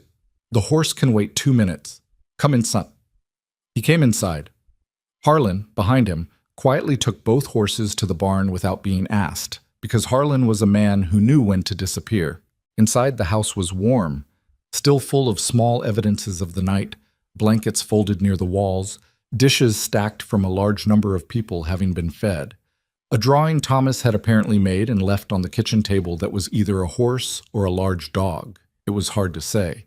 Elena sat him down and dealt with his hand with the same competence she applied to everything, and he watched her work and didn't say anything for a moment, and then said, "The Kohler boy was in the field alone at 4 a.m. I know." She didn't look up from his hand. Ruth Prentice's husband came by at midnight to say he'd heard they might be in trouble. I was going to... She stopped. You were going to what? She pressed her lips together. I was going to ask someone to go out after you, if you hadn't come back by morning. He looked at her bent head, the dark hair, the careful way she was holding his damaged fingers. Who were you going to ask? Doc Tillman. He'd have gone, I think. Tillman's 60 years old. I know. She looked up.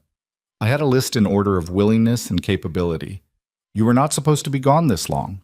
He looked at her face, this close, in the morning light, after a night like the one they'd both just had, her in this house with 16 people, and her own particular fear running underneath all of it, him in a field in a blizzard with cattle and a reckless boy, and he thought things he'd been careful not to think, and for a moment was too tired to stop them. I said I'd come back, he said. You did. She held his gaze. You did come back. I told you I would. She was quiet for a moment, still holding his wrist, and something passed across her face that he didn't look away from, because turning away from it would have been a choice he wasn't willing to make right then, in that kitchen on that morning.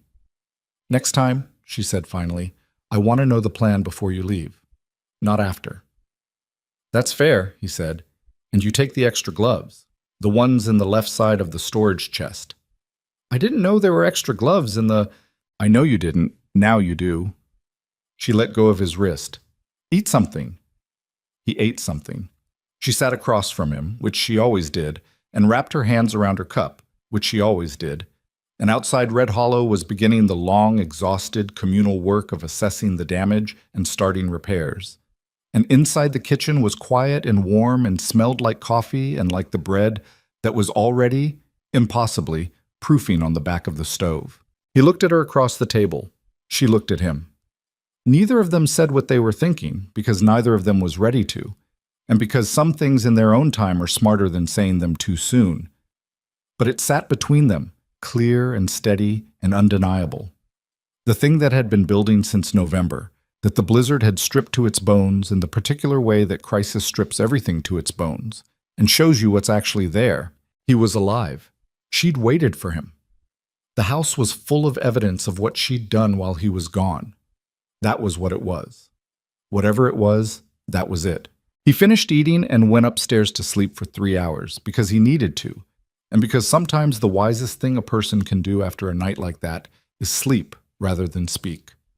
When he came back downstairs, the kitchen was clean, the food from the morning was put away, and there was a note on the table in Elena's handwriting, not elaborate, just town meeting at Grange, 3 p.m. People want to know what happened. You should be there. He went. Elena went with him, slightly behind and to his right, the way she'd learned to walk in public in Red Hollow, present, not hidden, but reading the room. What happened at that meeting was something none of them had quite planned for.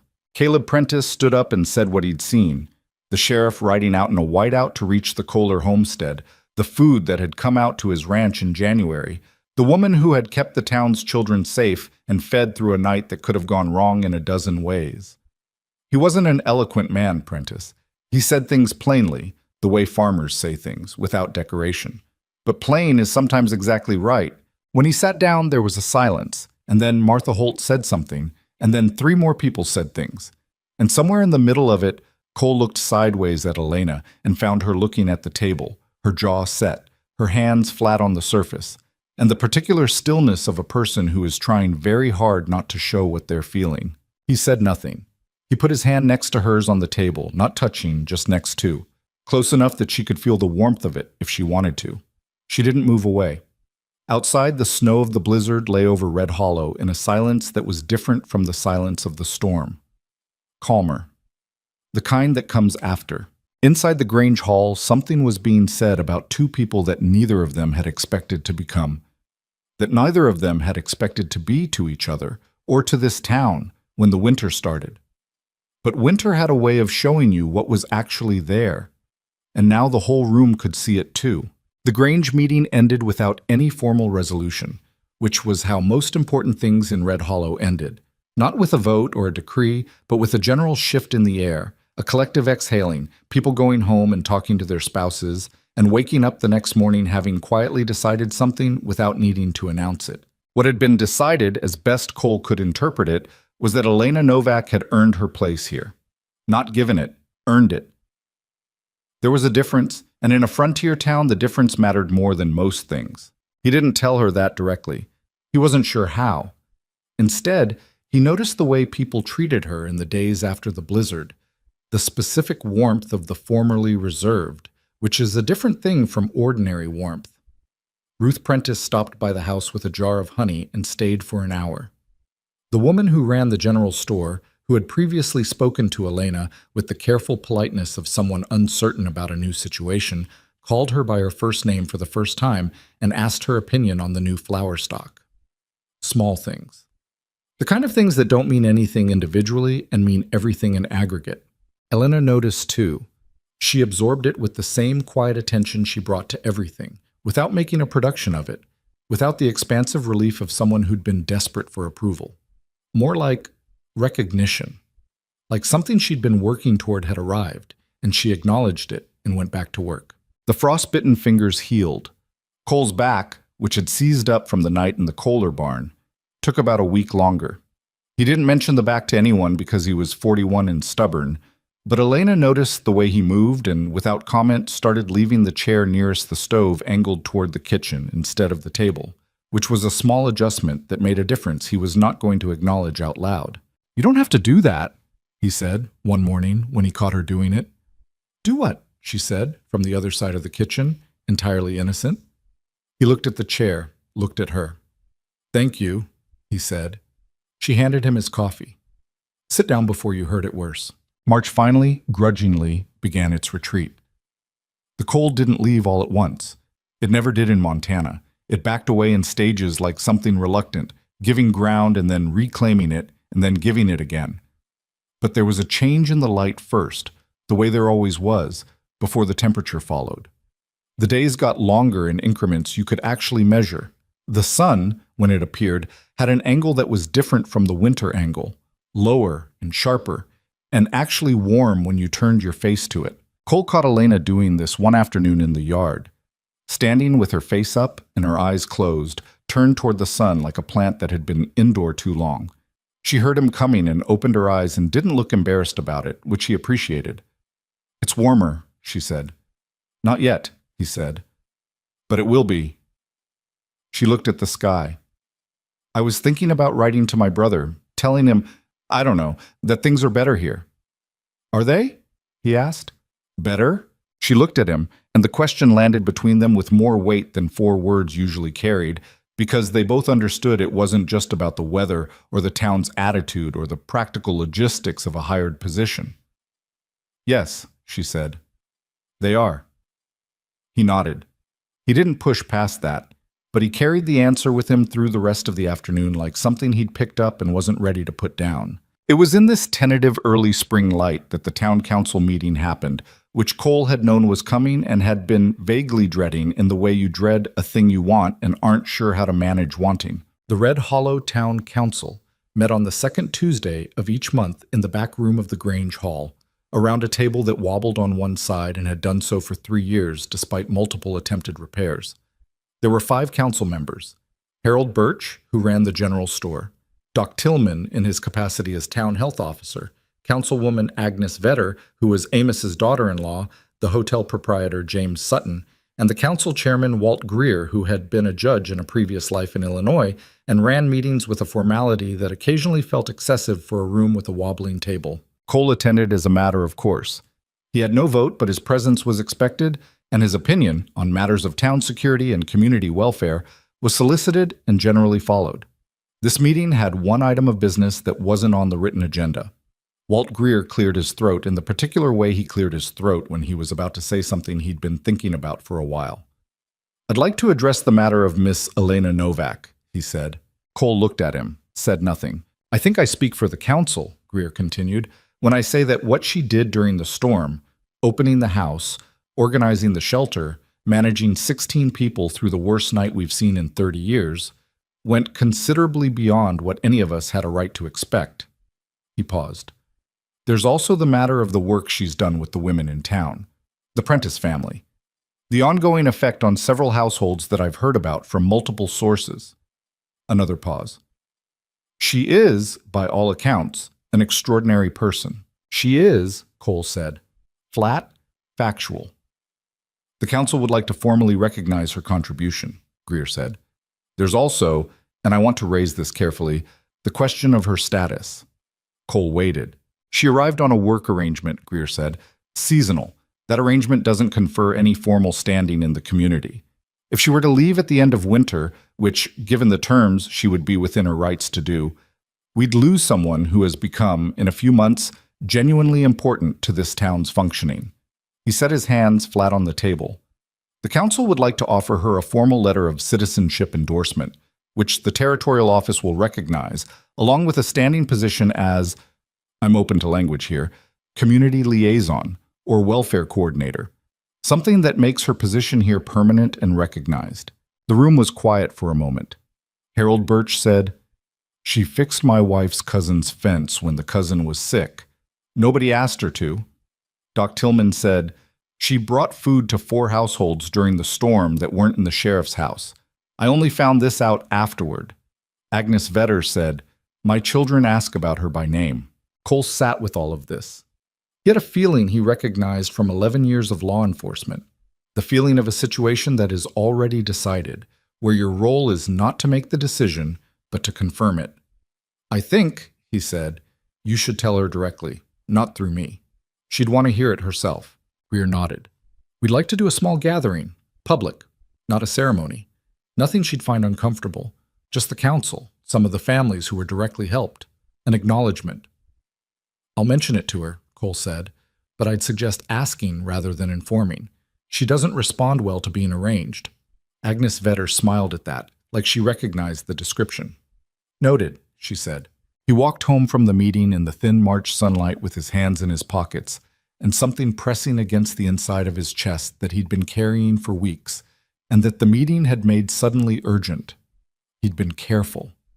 He'd been deliberately, systematically careful. About the line between employer and employee, about not making assumptions, about the fact that she was here in a situation with limited options and that complicated any reading of what existed between them.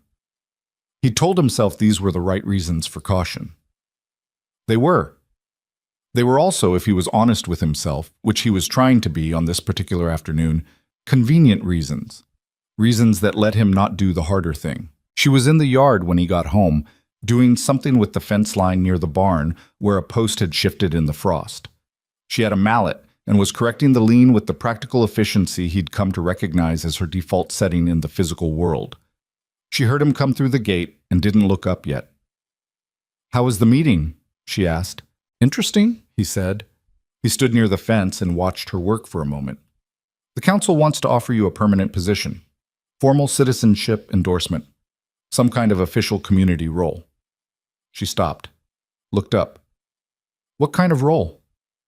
They weren't specific, something that recognizes what you do here. She was quiet, testing the post with her hand. It held. She set the mallet down. "That's unexpected." "It shouldn't be." She looked at him sideways. 3 months ago, half this town thought I was a problem. 3 months ago, they didn't know you." She was quiet for a moment, looking at the fence post. "What do you think I should do?" It was a direct question and she asked it directly, which was her way, but it landed differently than practical questions usually did. It landed like she actually wanted to know. Not what the correct decision was, what he thought, his specific opinion. I think, he said carefully, that you've built something real here. That the women who come to your kitchen, and the kids who follow you around, and the Prentice family and the Kohlers, I think that's real, and it doesn't happen often, and walking away from it would be a loss, not just for the town. He stopped. For you. She looked at him for a long moment. The March wind moved some hair across her face, and she pushed it back impatiently. I didn't come here planning to stay, she said. I know. I came because I needed work, and the letter seemed honest. I know. And now, she stopped, looked at the mountains in the distance, the snow still on the upper ridges, the lower slopes starting to show the dark patches that meant the melt had begun. And now it's different. It got different somewhere in there, and I didn't notice the exact moment. No, he said. You don't usually. She looked back at him. Is that from experience? He met her eyes. Some things, yes. There it was again. That particular silence that had a different quality than other silences. That was full rather than empty. He'd been letting these moments pass for weeks, letting them build up and pass and build up again, which was not a sustainable strategy, and he knew it. Elena, he said. Cole. She said his name back at him, not mocking. More like she was making sure she had his attention. She did. The gathering the council wants to do, he said. Will you go? She looked at him for a moment longer than the question required. She'd heard what he'd almost said, he thought. She was sharp enough to hear the shape of something even when it didn't come out fully formed. Yes, she said. I'll go. He nodded, picked up the mallet from where she'd set it and put it back in the tool shed, because it was something to do with his hands. When he came back, she was heading toward the house. Supper in an hour, she said over her shoulder. All right, he said.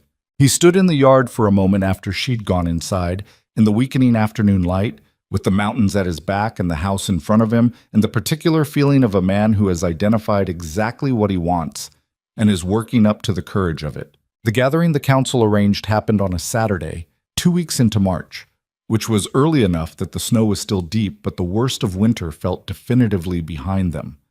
It was held in the Grange Hall again. Same wobbly table pushed to the wall, lanterns lit, a modest spread of food contributed by various families. Not a ceremony, more like what it actually was, a community acknowledging one of its own. Elena wore the green dress again. Cole noticed this the way he noticed most things about her, c'est-à-dire sideways without making it obvious, filing it away. She'd pressed it carefully, and her hair was up the way she did it when she was trying to put a particular face to the world. Composed, present, not asking for anything. She was nervous. Could tell because she was even more efficient than usual. Talked less, moved more. Kept her hands occupied with cups and dishes that didn't strictly need to be moved. She didn't like being the center of attention when the attention was for her specifically. She was comfortable organizing things for other people.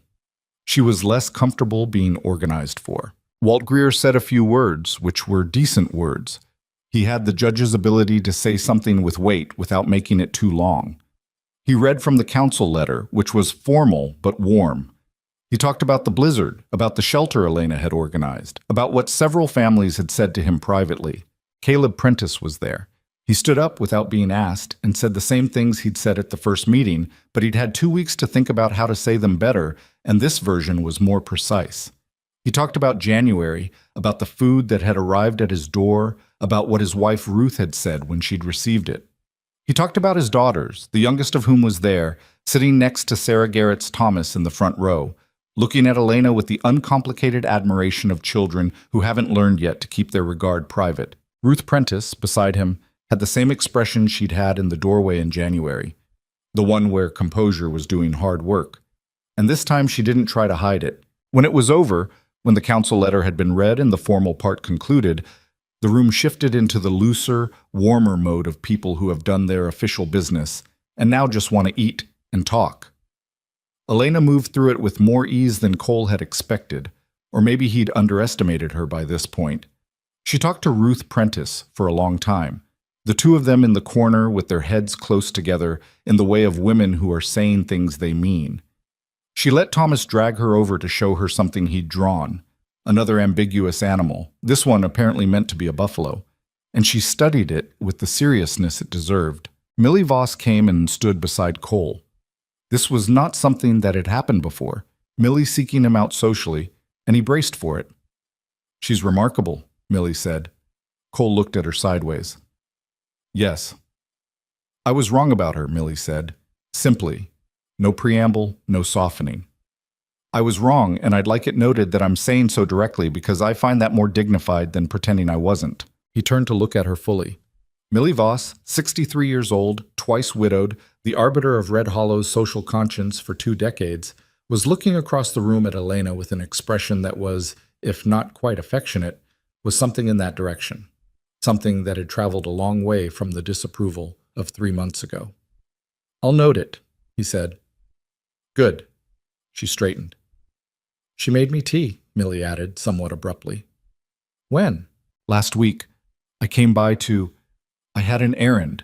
She was in the yard. She invited me in and made tea, and we talked for an hour, and she did not once make me feel like a person who had to apologize for previous opinions." Millie's jaw set slightly. "That's a harder thing to do than most people understand." "It is," Cole agreed. Millie looked at him. "Are you going to let her leave at the end of winter?" The question was direct in the way Millie Voss was direct about everything, which was to say, with the force of someone who had earned the right to ask it. Cole held her gaze for a moment. "I'm working on that," he said.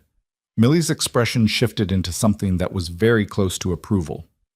"Work faster," she said, and moved away through the room with her straight-backed, purposeful walk. He stood against the wall and watched Elena across the room, having the same thought he'd had in the yard, the shape of what he wanted, the courage required, and added Millie Voss's endorsement to the weight of it, which made it heavier rather than lighter, but in the way of something that could no longer be left unaddressed.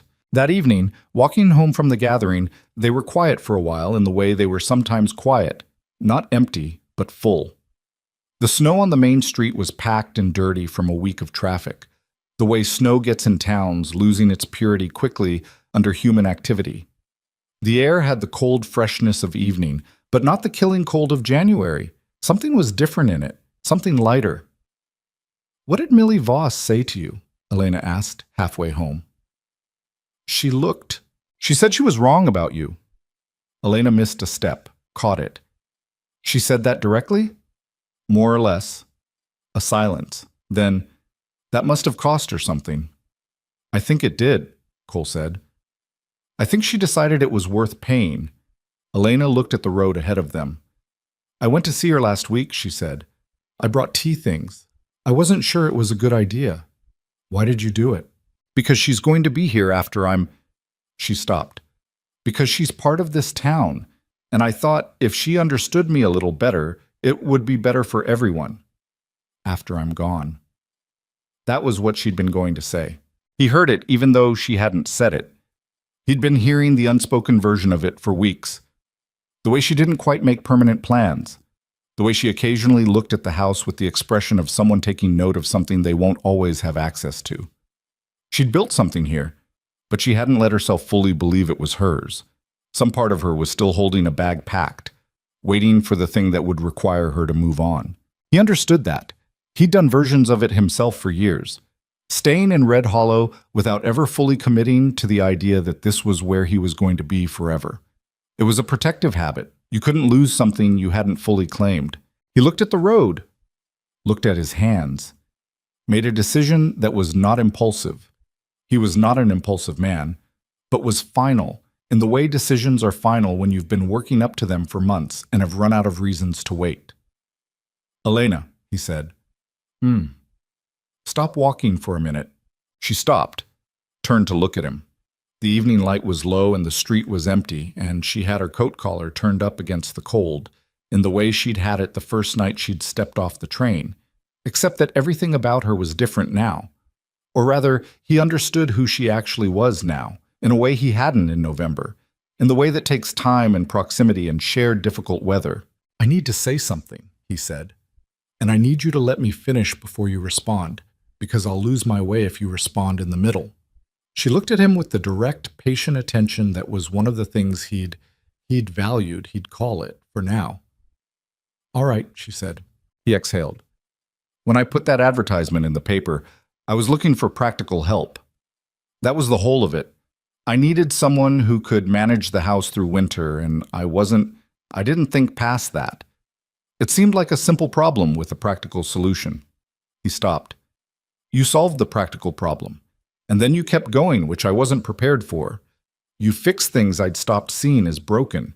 You brought people into the house and made them feel like the house was for them. You figured out Millie Voss by going to see her with tea. He shook his head slightly. I don't do things like that. I don't think to do things like that. She was listening without expression, holding to her promise not to respond. Her eyes were steady on his face. I don't know when it changed, he said. I know that's not a very precise statement for a man who notices things. But I can tell you what I know, which is that the house feels wrong when you're not in it. That I think about it during the day. Whether you need something from town, whether the wood's low. That is... He stopped, tried again. That is not what I do. That is not what I've done in a long time. And I'm not going to stand here and pretend I don't know what it means. The street was very quiet. Far down the block, a dog barked once and went silent. The arrangement ends when winter ends, he said. The council has offered you something permanent, which is good and right and you should take it, but I'm not asking you to stay for that. He met her eyes. I'm asking you to stay because I don't want you to go. I'm asking you to consider whether what's happened here in this winter in this house is something worth building on properly, as equals. He stopped. That was the whole of it. He'd gotten there, which was something, though his heart was doing something undignified against his ribs. Elena looked at him for a long moment. The promised silence extended past the end of his statement, past what was strictly necessary, which he bore as patiently as he could. You said you'd lose your way if I responded in the middle, she said finally. What about the end? Can I respond now? Yes, he said. She looked at him with the measuring look he'd first seen on the train platform in November, taking stock, not seeking approval, trying to understand what something actually was before she gave it a name. You're a difficult man to know, she said. I'm aware. You don't say things easily. No. Which means when you say them, they mean what they say. Yes, he said. That's right. She nodded slowly like she was confirming something she'd already worked out. I've been telling myself, she said, that I was going to leave in the spring, practical, clean, no complications. She looked at her hands. I'm very good at leaving. I've done it enough times. She looked back up at him. I'm not as sure I know how to stay somewhere, what that looks like. Neither am I, he said honestly. Not like this. Something in her expression shifted, opened slightly around the edges. That's actually more reassuring than a confident answer would have been, she said. I'm not a confident man about most things. You are about some things. Different things, he said. Not this. She looked at him for another long moment. The cold had put color in her face, and the evening light was going fast, and the street was still empty, and none of that registered to him as much as the fact that she hadn't said no. I'm not going to pretend it's simple, she said. What I am, where I came from, whether this town will... The town has made its opinion fairly clear, he said. This week specifically. Towns change their opinions. Some of them do, he agreed.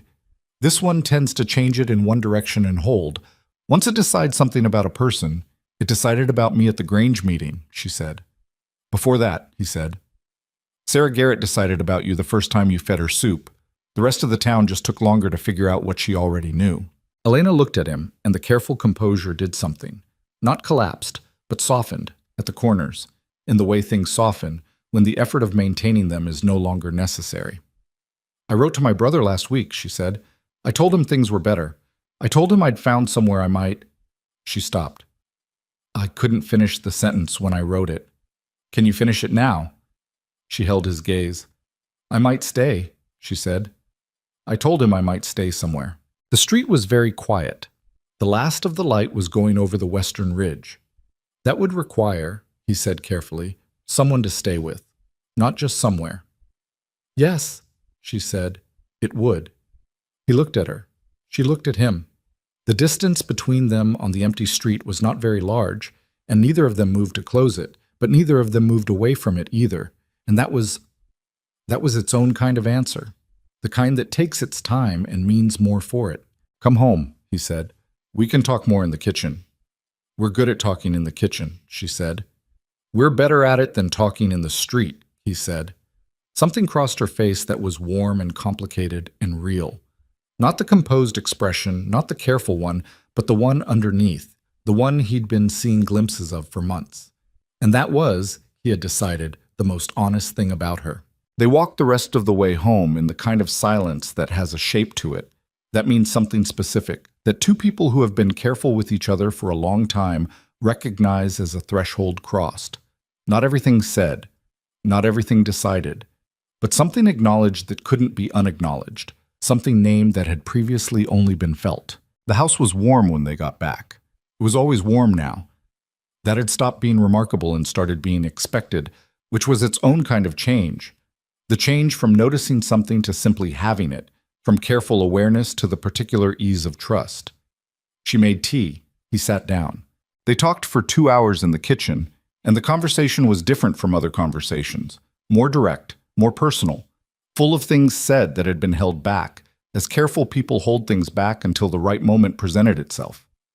He told her about his marriage, years ago, brief and ended badly, which he'd never told anyone in Red Hollow. She told him more about Bohemia, about her father, about the specific weight of leaving a place you love because staying would cost you something you can't afford.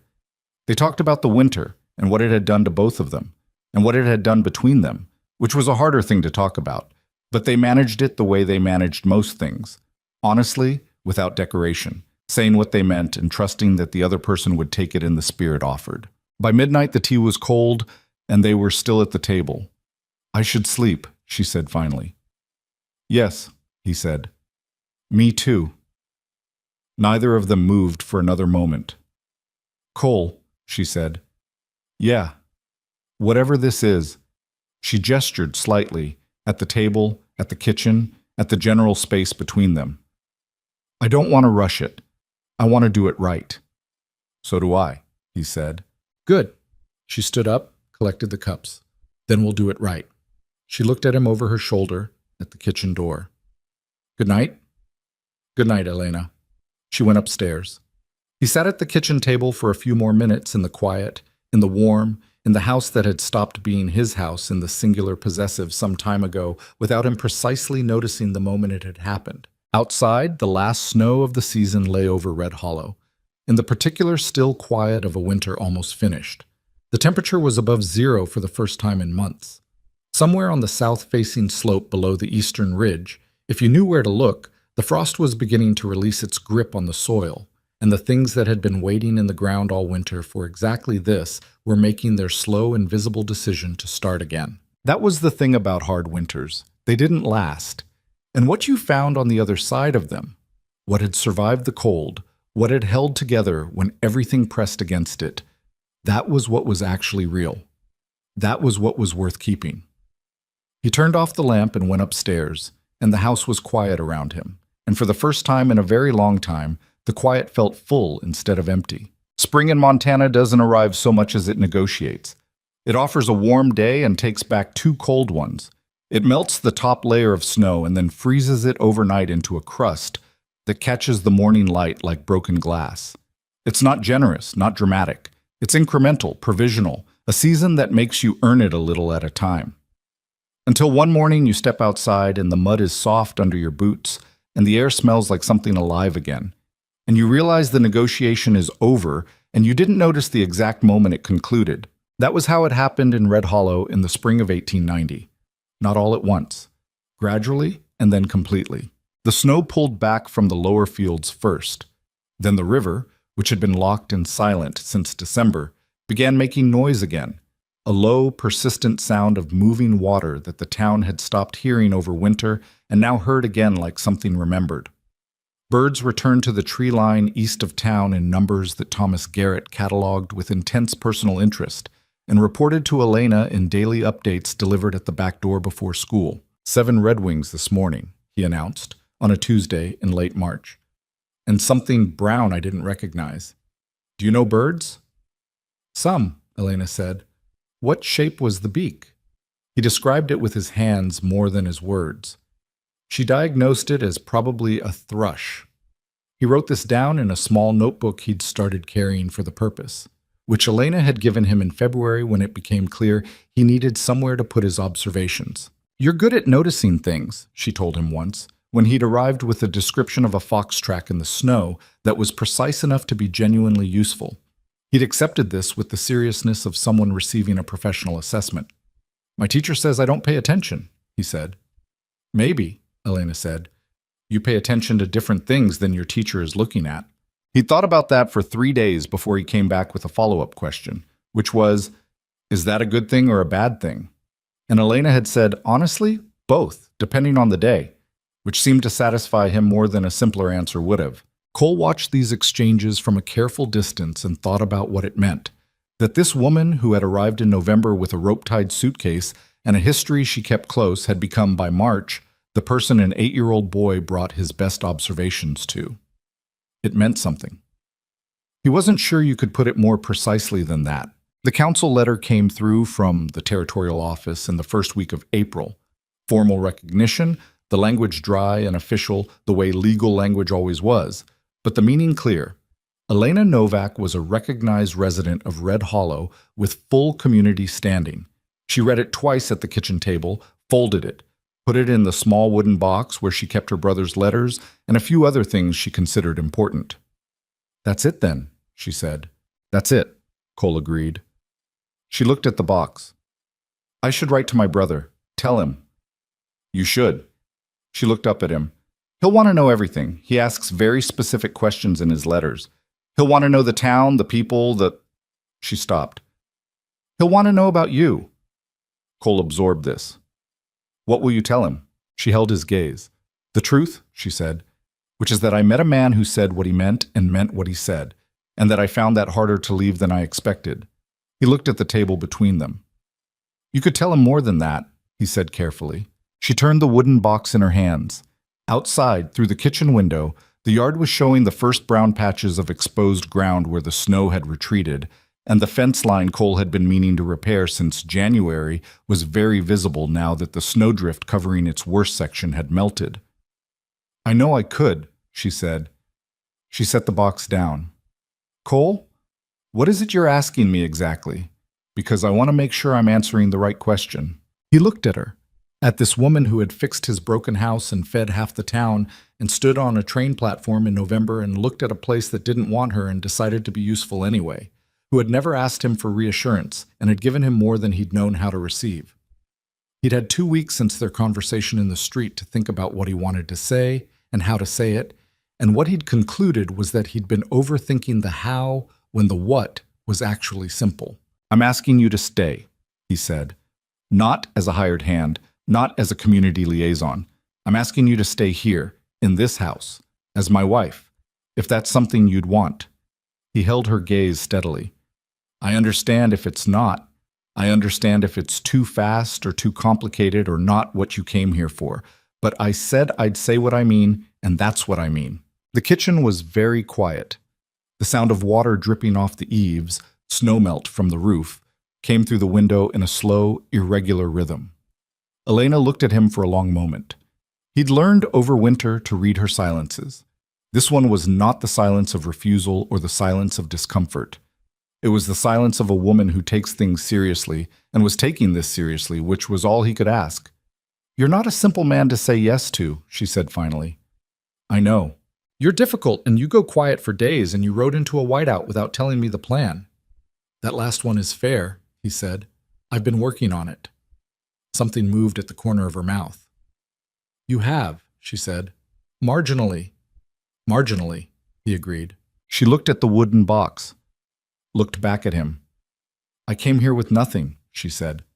Not nothing materially, I mean, but nothing settled. Nothing I could point to and say, this is mine, this is where I belong. I've been moving since I was 22, and every time I moved, I told myself the next place would be the one I stopped." She paused. "I got very good at leaving because I never got good at staying." "I know," he said. "I've watched you keep one foot out the door for 4 months." She looked surprised. "That obvious?" "To me," he said. "Maybe not to everyone." She absorbed that. And you still asked? Because the other foot, he said, was planted pretty solidly in the kitchen. She laughed. Short, genuine, the real one that she didn't manufacture for company. It changed her whole face when it happened, and he'd been collecting those moments without meaning to since December. Yes, she said. All right. He waited. Yes, all right. You'll think about it, or yes, she said again more clearly. Yes, I'll stay. Yes to what you asked. She held his gaze, and there was something steady in hers that he recognized as the same quality she'd had on the train platform, not performing certainty, actually having it. But I want to do this correctly. I want to write to my brother first. I want him to know. Of course. And I want...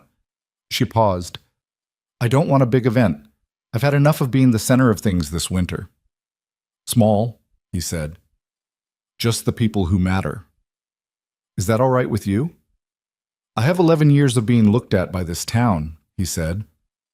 Small sounds exactly right. She nodded once. The matter was settled the way most things were settled between them, directly, without theater, with the kind of quiet finality that felt more binding than ceremony. He reached across the table and put his hand over hers briefly, and she turned her hand over and held it for a moment, and then let go and stood up and said, I need to start dinner, which was Elena's version of being moved. You could tell by how quickly she found something practical to do. He sat at the table and listened to her moving around the kitchen and looked out the window at the yard where spring was making its incremental, unglamorous return, and felt something he recognized as happiness, though he'd been out of practice with it long enough that it took him a moment to name. The letter to her brother took Elena 4 days to write. Cole knew this because he could tell the night she'd been working on it. She came down to breakfast with a particular quiet about her, the quiet of someone who'd been doing something emotionally demanding in private. He didn't ask about the content. That was hers. When it was done, she let him read it. Not the personal sections, she folded those back, but the part about Red Hollow, about the winter, about him. Her brother's name was Tomasz, and she wrote to him in English because she'd been writing to him in English for years, she explained, so he could practice. What she'd written about Cole was not flowery. It was accurate. She'd described him as a man of few words and genuine ones, which he thought was the most precise thing anyone had ever said about him. She'd written that she had found, unexpectedly, a place where her particular qualities, her stubbornness, her practicality, her inability to leave problems unsolved, were not inconveniences but assets. She'd written, I think I was made for a harder life than a comfortable one, and here the hardness has a point to it. He handed it back without comment. Is it strange? She asked. Reading what someone says about you. A little, he said. It's accurate. I don't know how to write about people except accurately, she said. I tried once to write something softer and it sounded like a lie. It didn't need to be softer, he said. She put the letter in the envelope and they mailed it from the Red Hollow post office on a Thursday. And then there was nothing to do but wait for the answer and get on with things, which was what they did. Getting on with things, that spring, meant the fence line Cole had neglected, which Elena helped with on a Saturday in early April, handing posts while he drove them, neither of them talking much because the work didn't require it.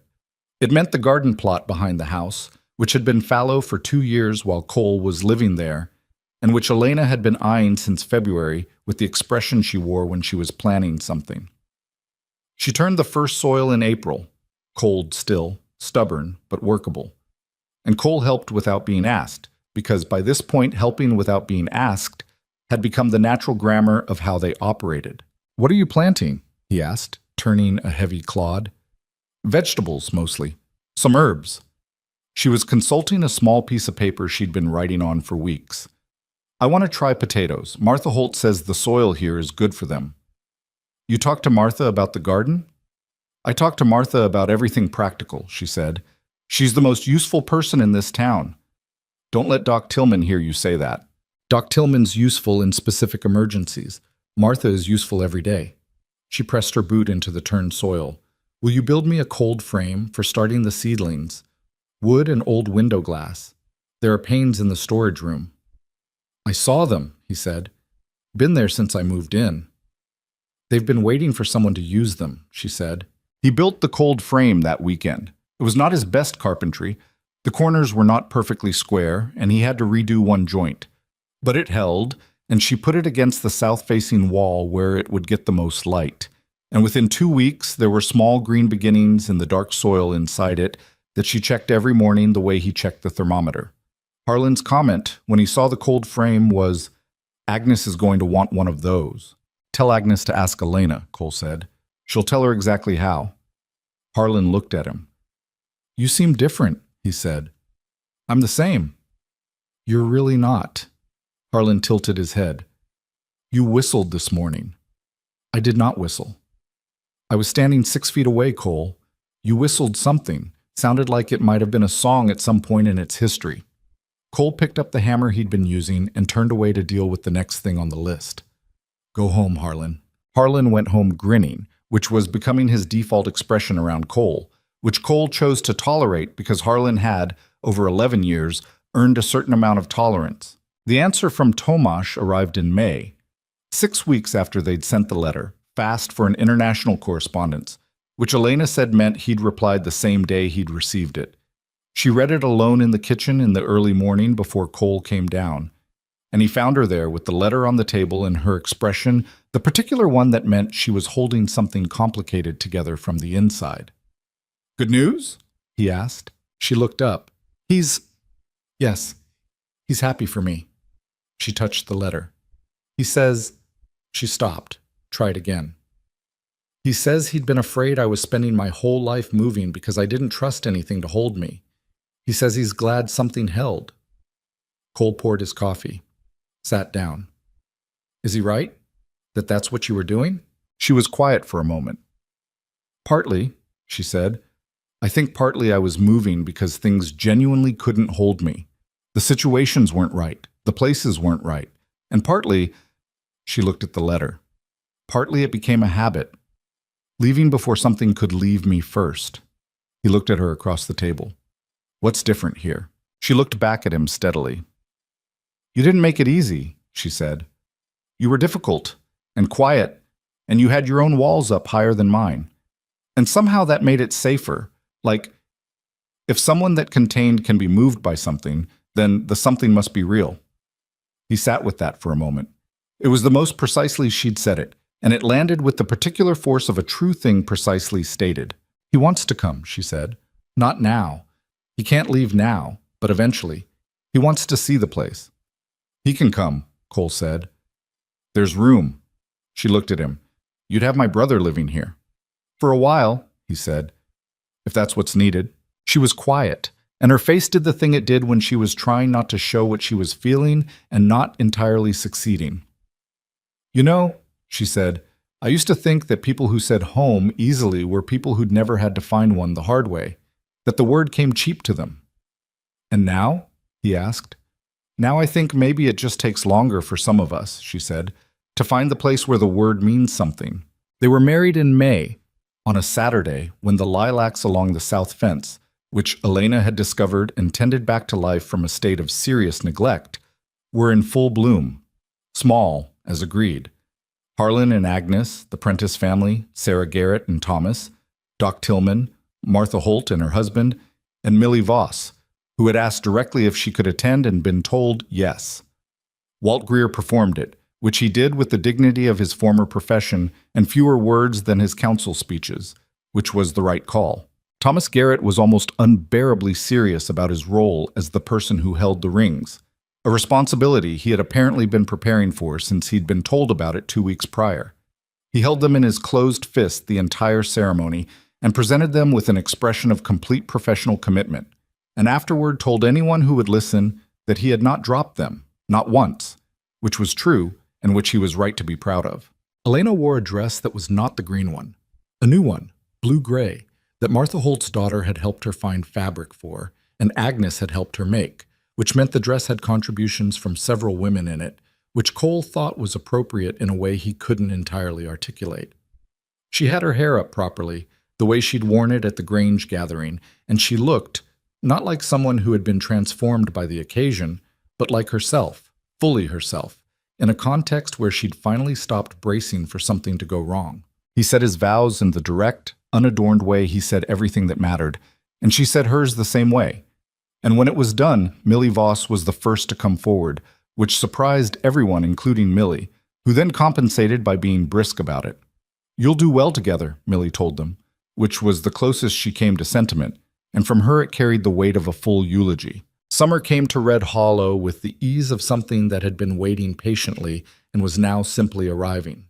The garden produced, not perfectly, there were things that didn't take, a row of carrots that went sideways, a section of beans that something got to before they could, but it produced enough that Elena was giving vegetables to Sarah Garrett by July and trading with Martha Holt for cheese. The fence held. The cold frame was already being planned for next year's seedlings. The house, which had spent years as the place Cole returned to at the end of the day, had become the place both of them came back to. Which sounds like a small distinction, and is not. Thomas Garrett spent half the summer in the yard, which his mother allowed because she knew where he was and because the baby was easier to manage without him, and which Cole allowed because Elena had said he was welcome, and what Elena said in the house was not debated.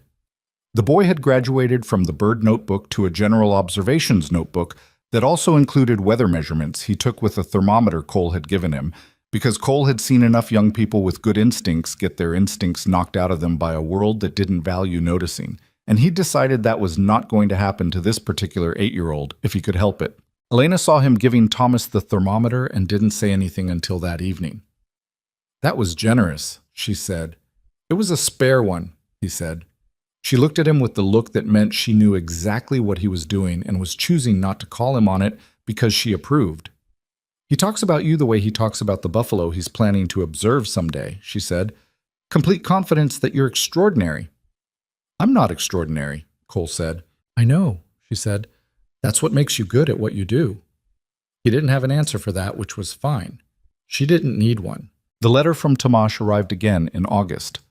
Longer this time, with questions about the territory, about the cattle economy, about Cole specifically, which Elena answered with the same precision she brought to everything. She told Cole that her brother had found a better situation at home, that some things had shifted slightly in the political landscape, that he was cautiously more hopeful than he'd been in years. "He says," she told Cole one evening, reading from the letter, "that he wants me to know he's glad I stopped running." "What did you write back?" he asked. She set the letter down. "I wrote that I didn't stop running. I found somewhere worth stopping for." She looked at him. There's a difference. There was. He understood it. The distinction between giving up motion and finding the thing that makes motion unnecessary. He'd done it himself 11 years ago in a different way, when he'd pinned on a badge in a frontier town and decided this was where his particular combination of skills could do something real. It wasn't giving up, it was arriving. They were, in the end, two people who had arrived at the same place from different directions, each carrying the weight of everything it had taken to get there. And that weight was not gone, would not go, was part of what they were. Cole still went quiet for days and had to be asked what he was thinking. Elena still folded things away quickly when someone walked in on a private moment. The house was not always easy. Two stubborn people rarely achieve easy, and there were nights when they went to bed having said something that needed to be unsaid or hadn't said something that needed to come out, and they worked through it the next day with the same practical, direct approach they applied to frozen pipes in bad weather. That was the truth of it. Not simple, not solved, just ongoing, in the way that real things are ongoing, requiring attention and maintenance and the willingness to keep showing up even when showing up was difficult. But on a late August evening, sitting on the porch in the last of the summer light, Cole watching the yard and Elena reading a letter, and the sound of Thomas's voice somewhere in the barn where he'd been investigating something he'd declined to specify. On that evening, in that particular ordinary moment, what Red Hollow had become was visible. The house that had stood empty for years was lit from inside. The garden along the south fence had given everything it had that summer and was already being planned for next. 3 families had borrowed Elena's cold frame design and built their own. Danny Kohler, the 14-year-old who had been alone in a blizzard field at 4 a.m, had come to Cole 3 months ago and asked if he could learn the law. And Cole had said yes, which was how Red Hollow had acquired an unofficial apprentice deputy who was tall, fearless, and learning fast. None of it was elegant. None of it had gone according to plan because there had not been a plan. Just a want ad, and a train that was 40 minutes late, and a woman who stepped onto a platform and decided to endure. None of it was the kind of thing that gets made into a monument or remembered by people who weren't there. It was just a life. 2 lives, interlocked, set in a piece of rough country that asked a great deal of the people who chose it and offered something in return that was hard to name and harder to leave. "You're quiet," Elena said, not looking up from her letter. "Thinking," he said. "About what?" He looked at the yard. At the fence he'd built? At the garden she'd grown? At the house behind them that was, for the first time since he'd owned it, entirely inhabited? "About the winter," he said. "About how different things were in November." She set down her letter, looked out at the same yard. "Different how?" "Quieter," he said. "Emptier." He paused. "Less." She was quiet for a moment. "Are you saying I improved the property value?" "I'm saying," he said, "that the ad I put in the paper was the best decision I've made in 11 years of making decisions in this town." She looked at him sideways. "That's the most romantic thing you've ever said to me." "I told you I wasn't a romantic man." "You told me you were a plain-spoken man," she said. "Sometimes those are the same thing." He looked at her. She looked back. The light was going over the western ridge, and the air was warm, and somewhere in the barn, Thomas had found whatever he was looking for and gone quiet, which was either good or concerning. "We should probably check on him," Cole said. "Probably," Elena agreed. Neither of them moved for another moment. Then she folded her letter and stood up, and he stood up beside her, and they went inside together through the door of a house that had learned over one long Montana winter what it was supposed to be. Not just a structure against the cold, but the kind of place that a person, or 2 people, could actually build something from. The kind of place where the warmth was not just in the walls, but in the fact of being there at all, together, with all the difficulty and imperfection that came with it. That was enough. More than enough. It was by any honest measure, everything.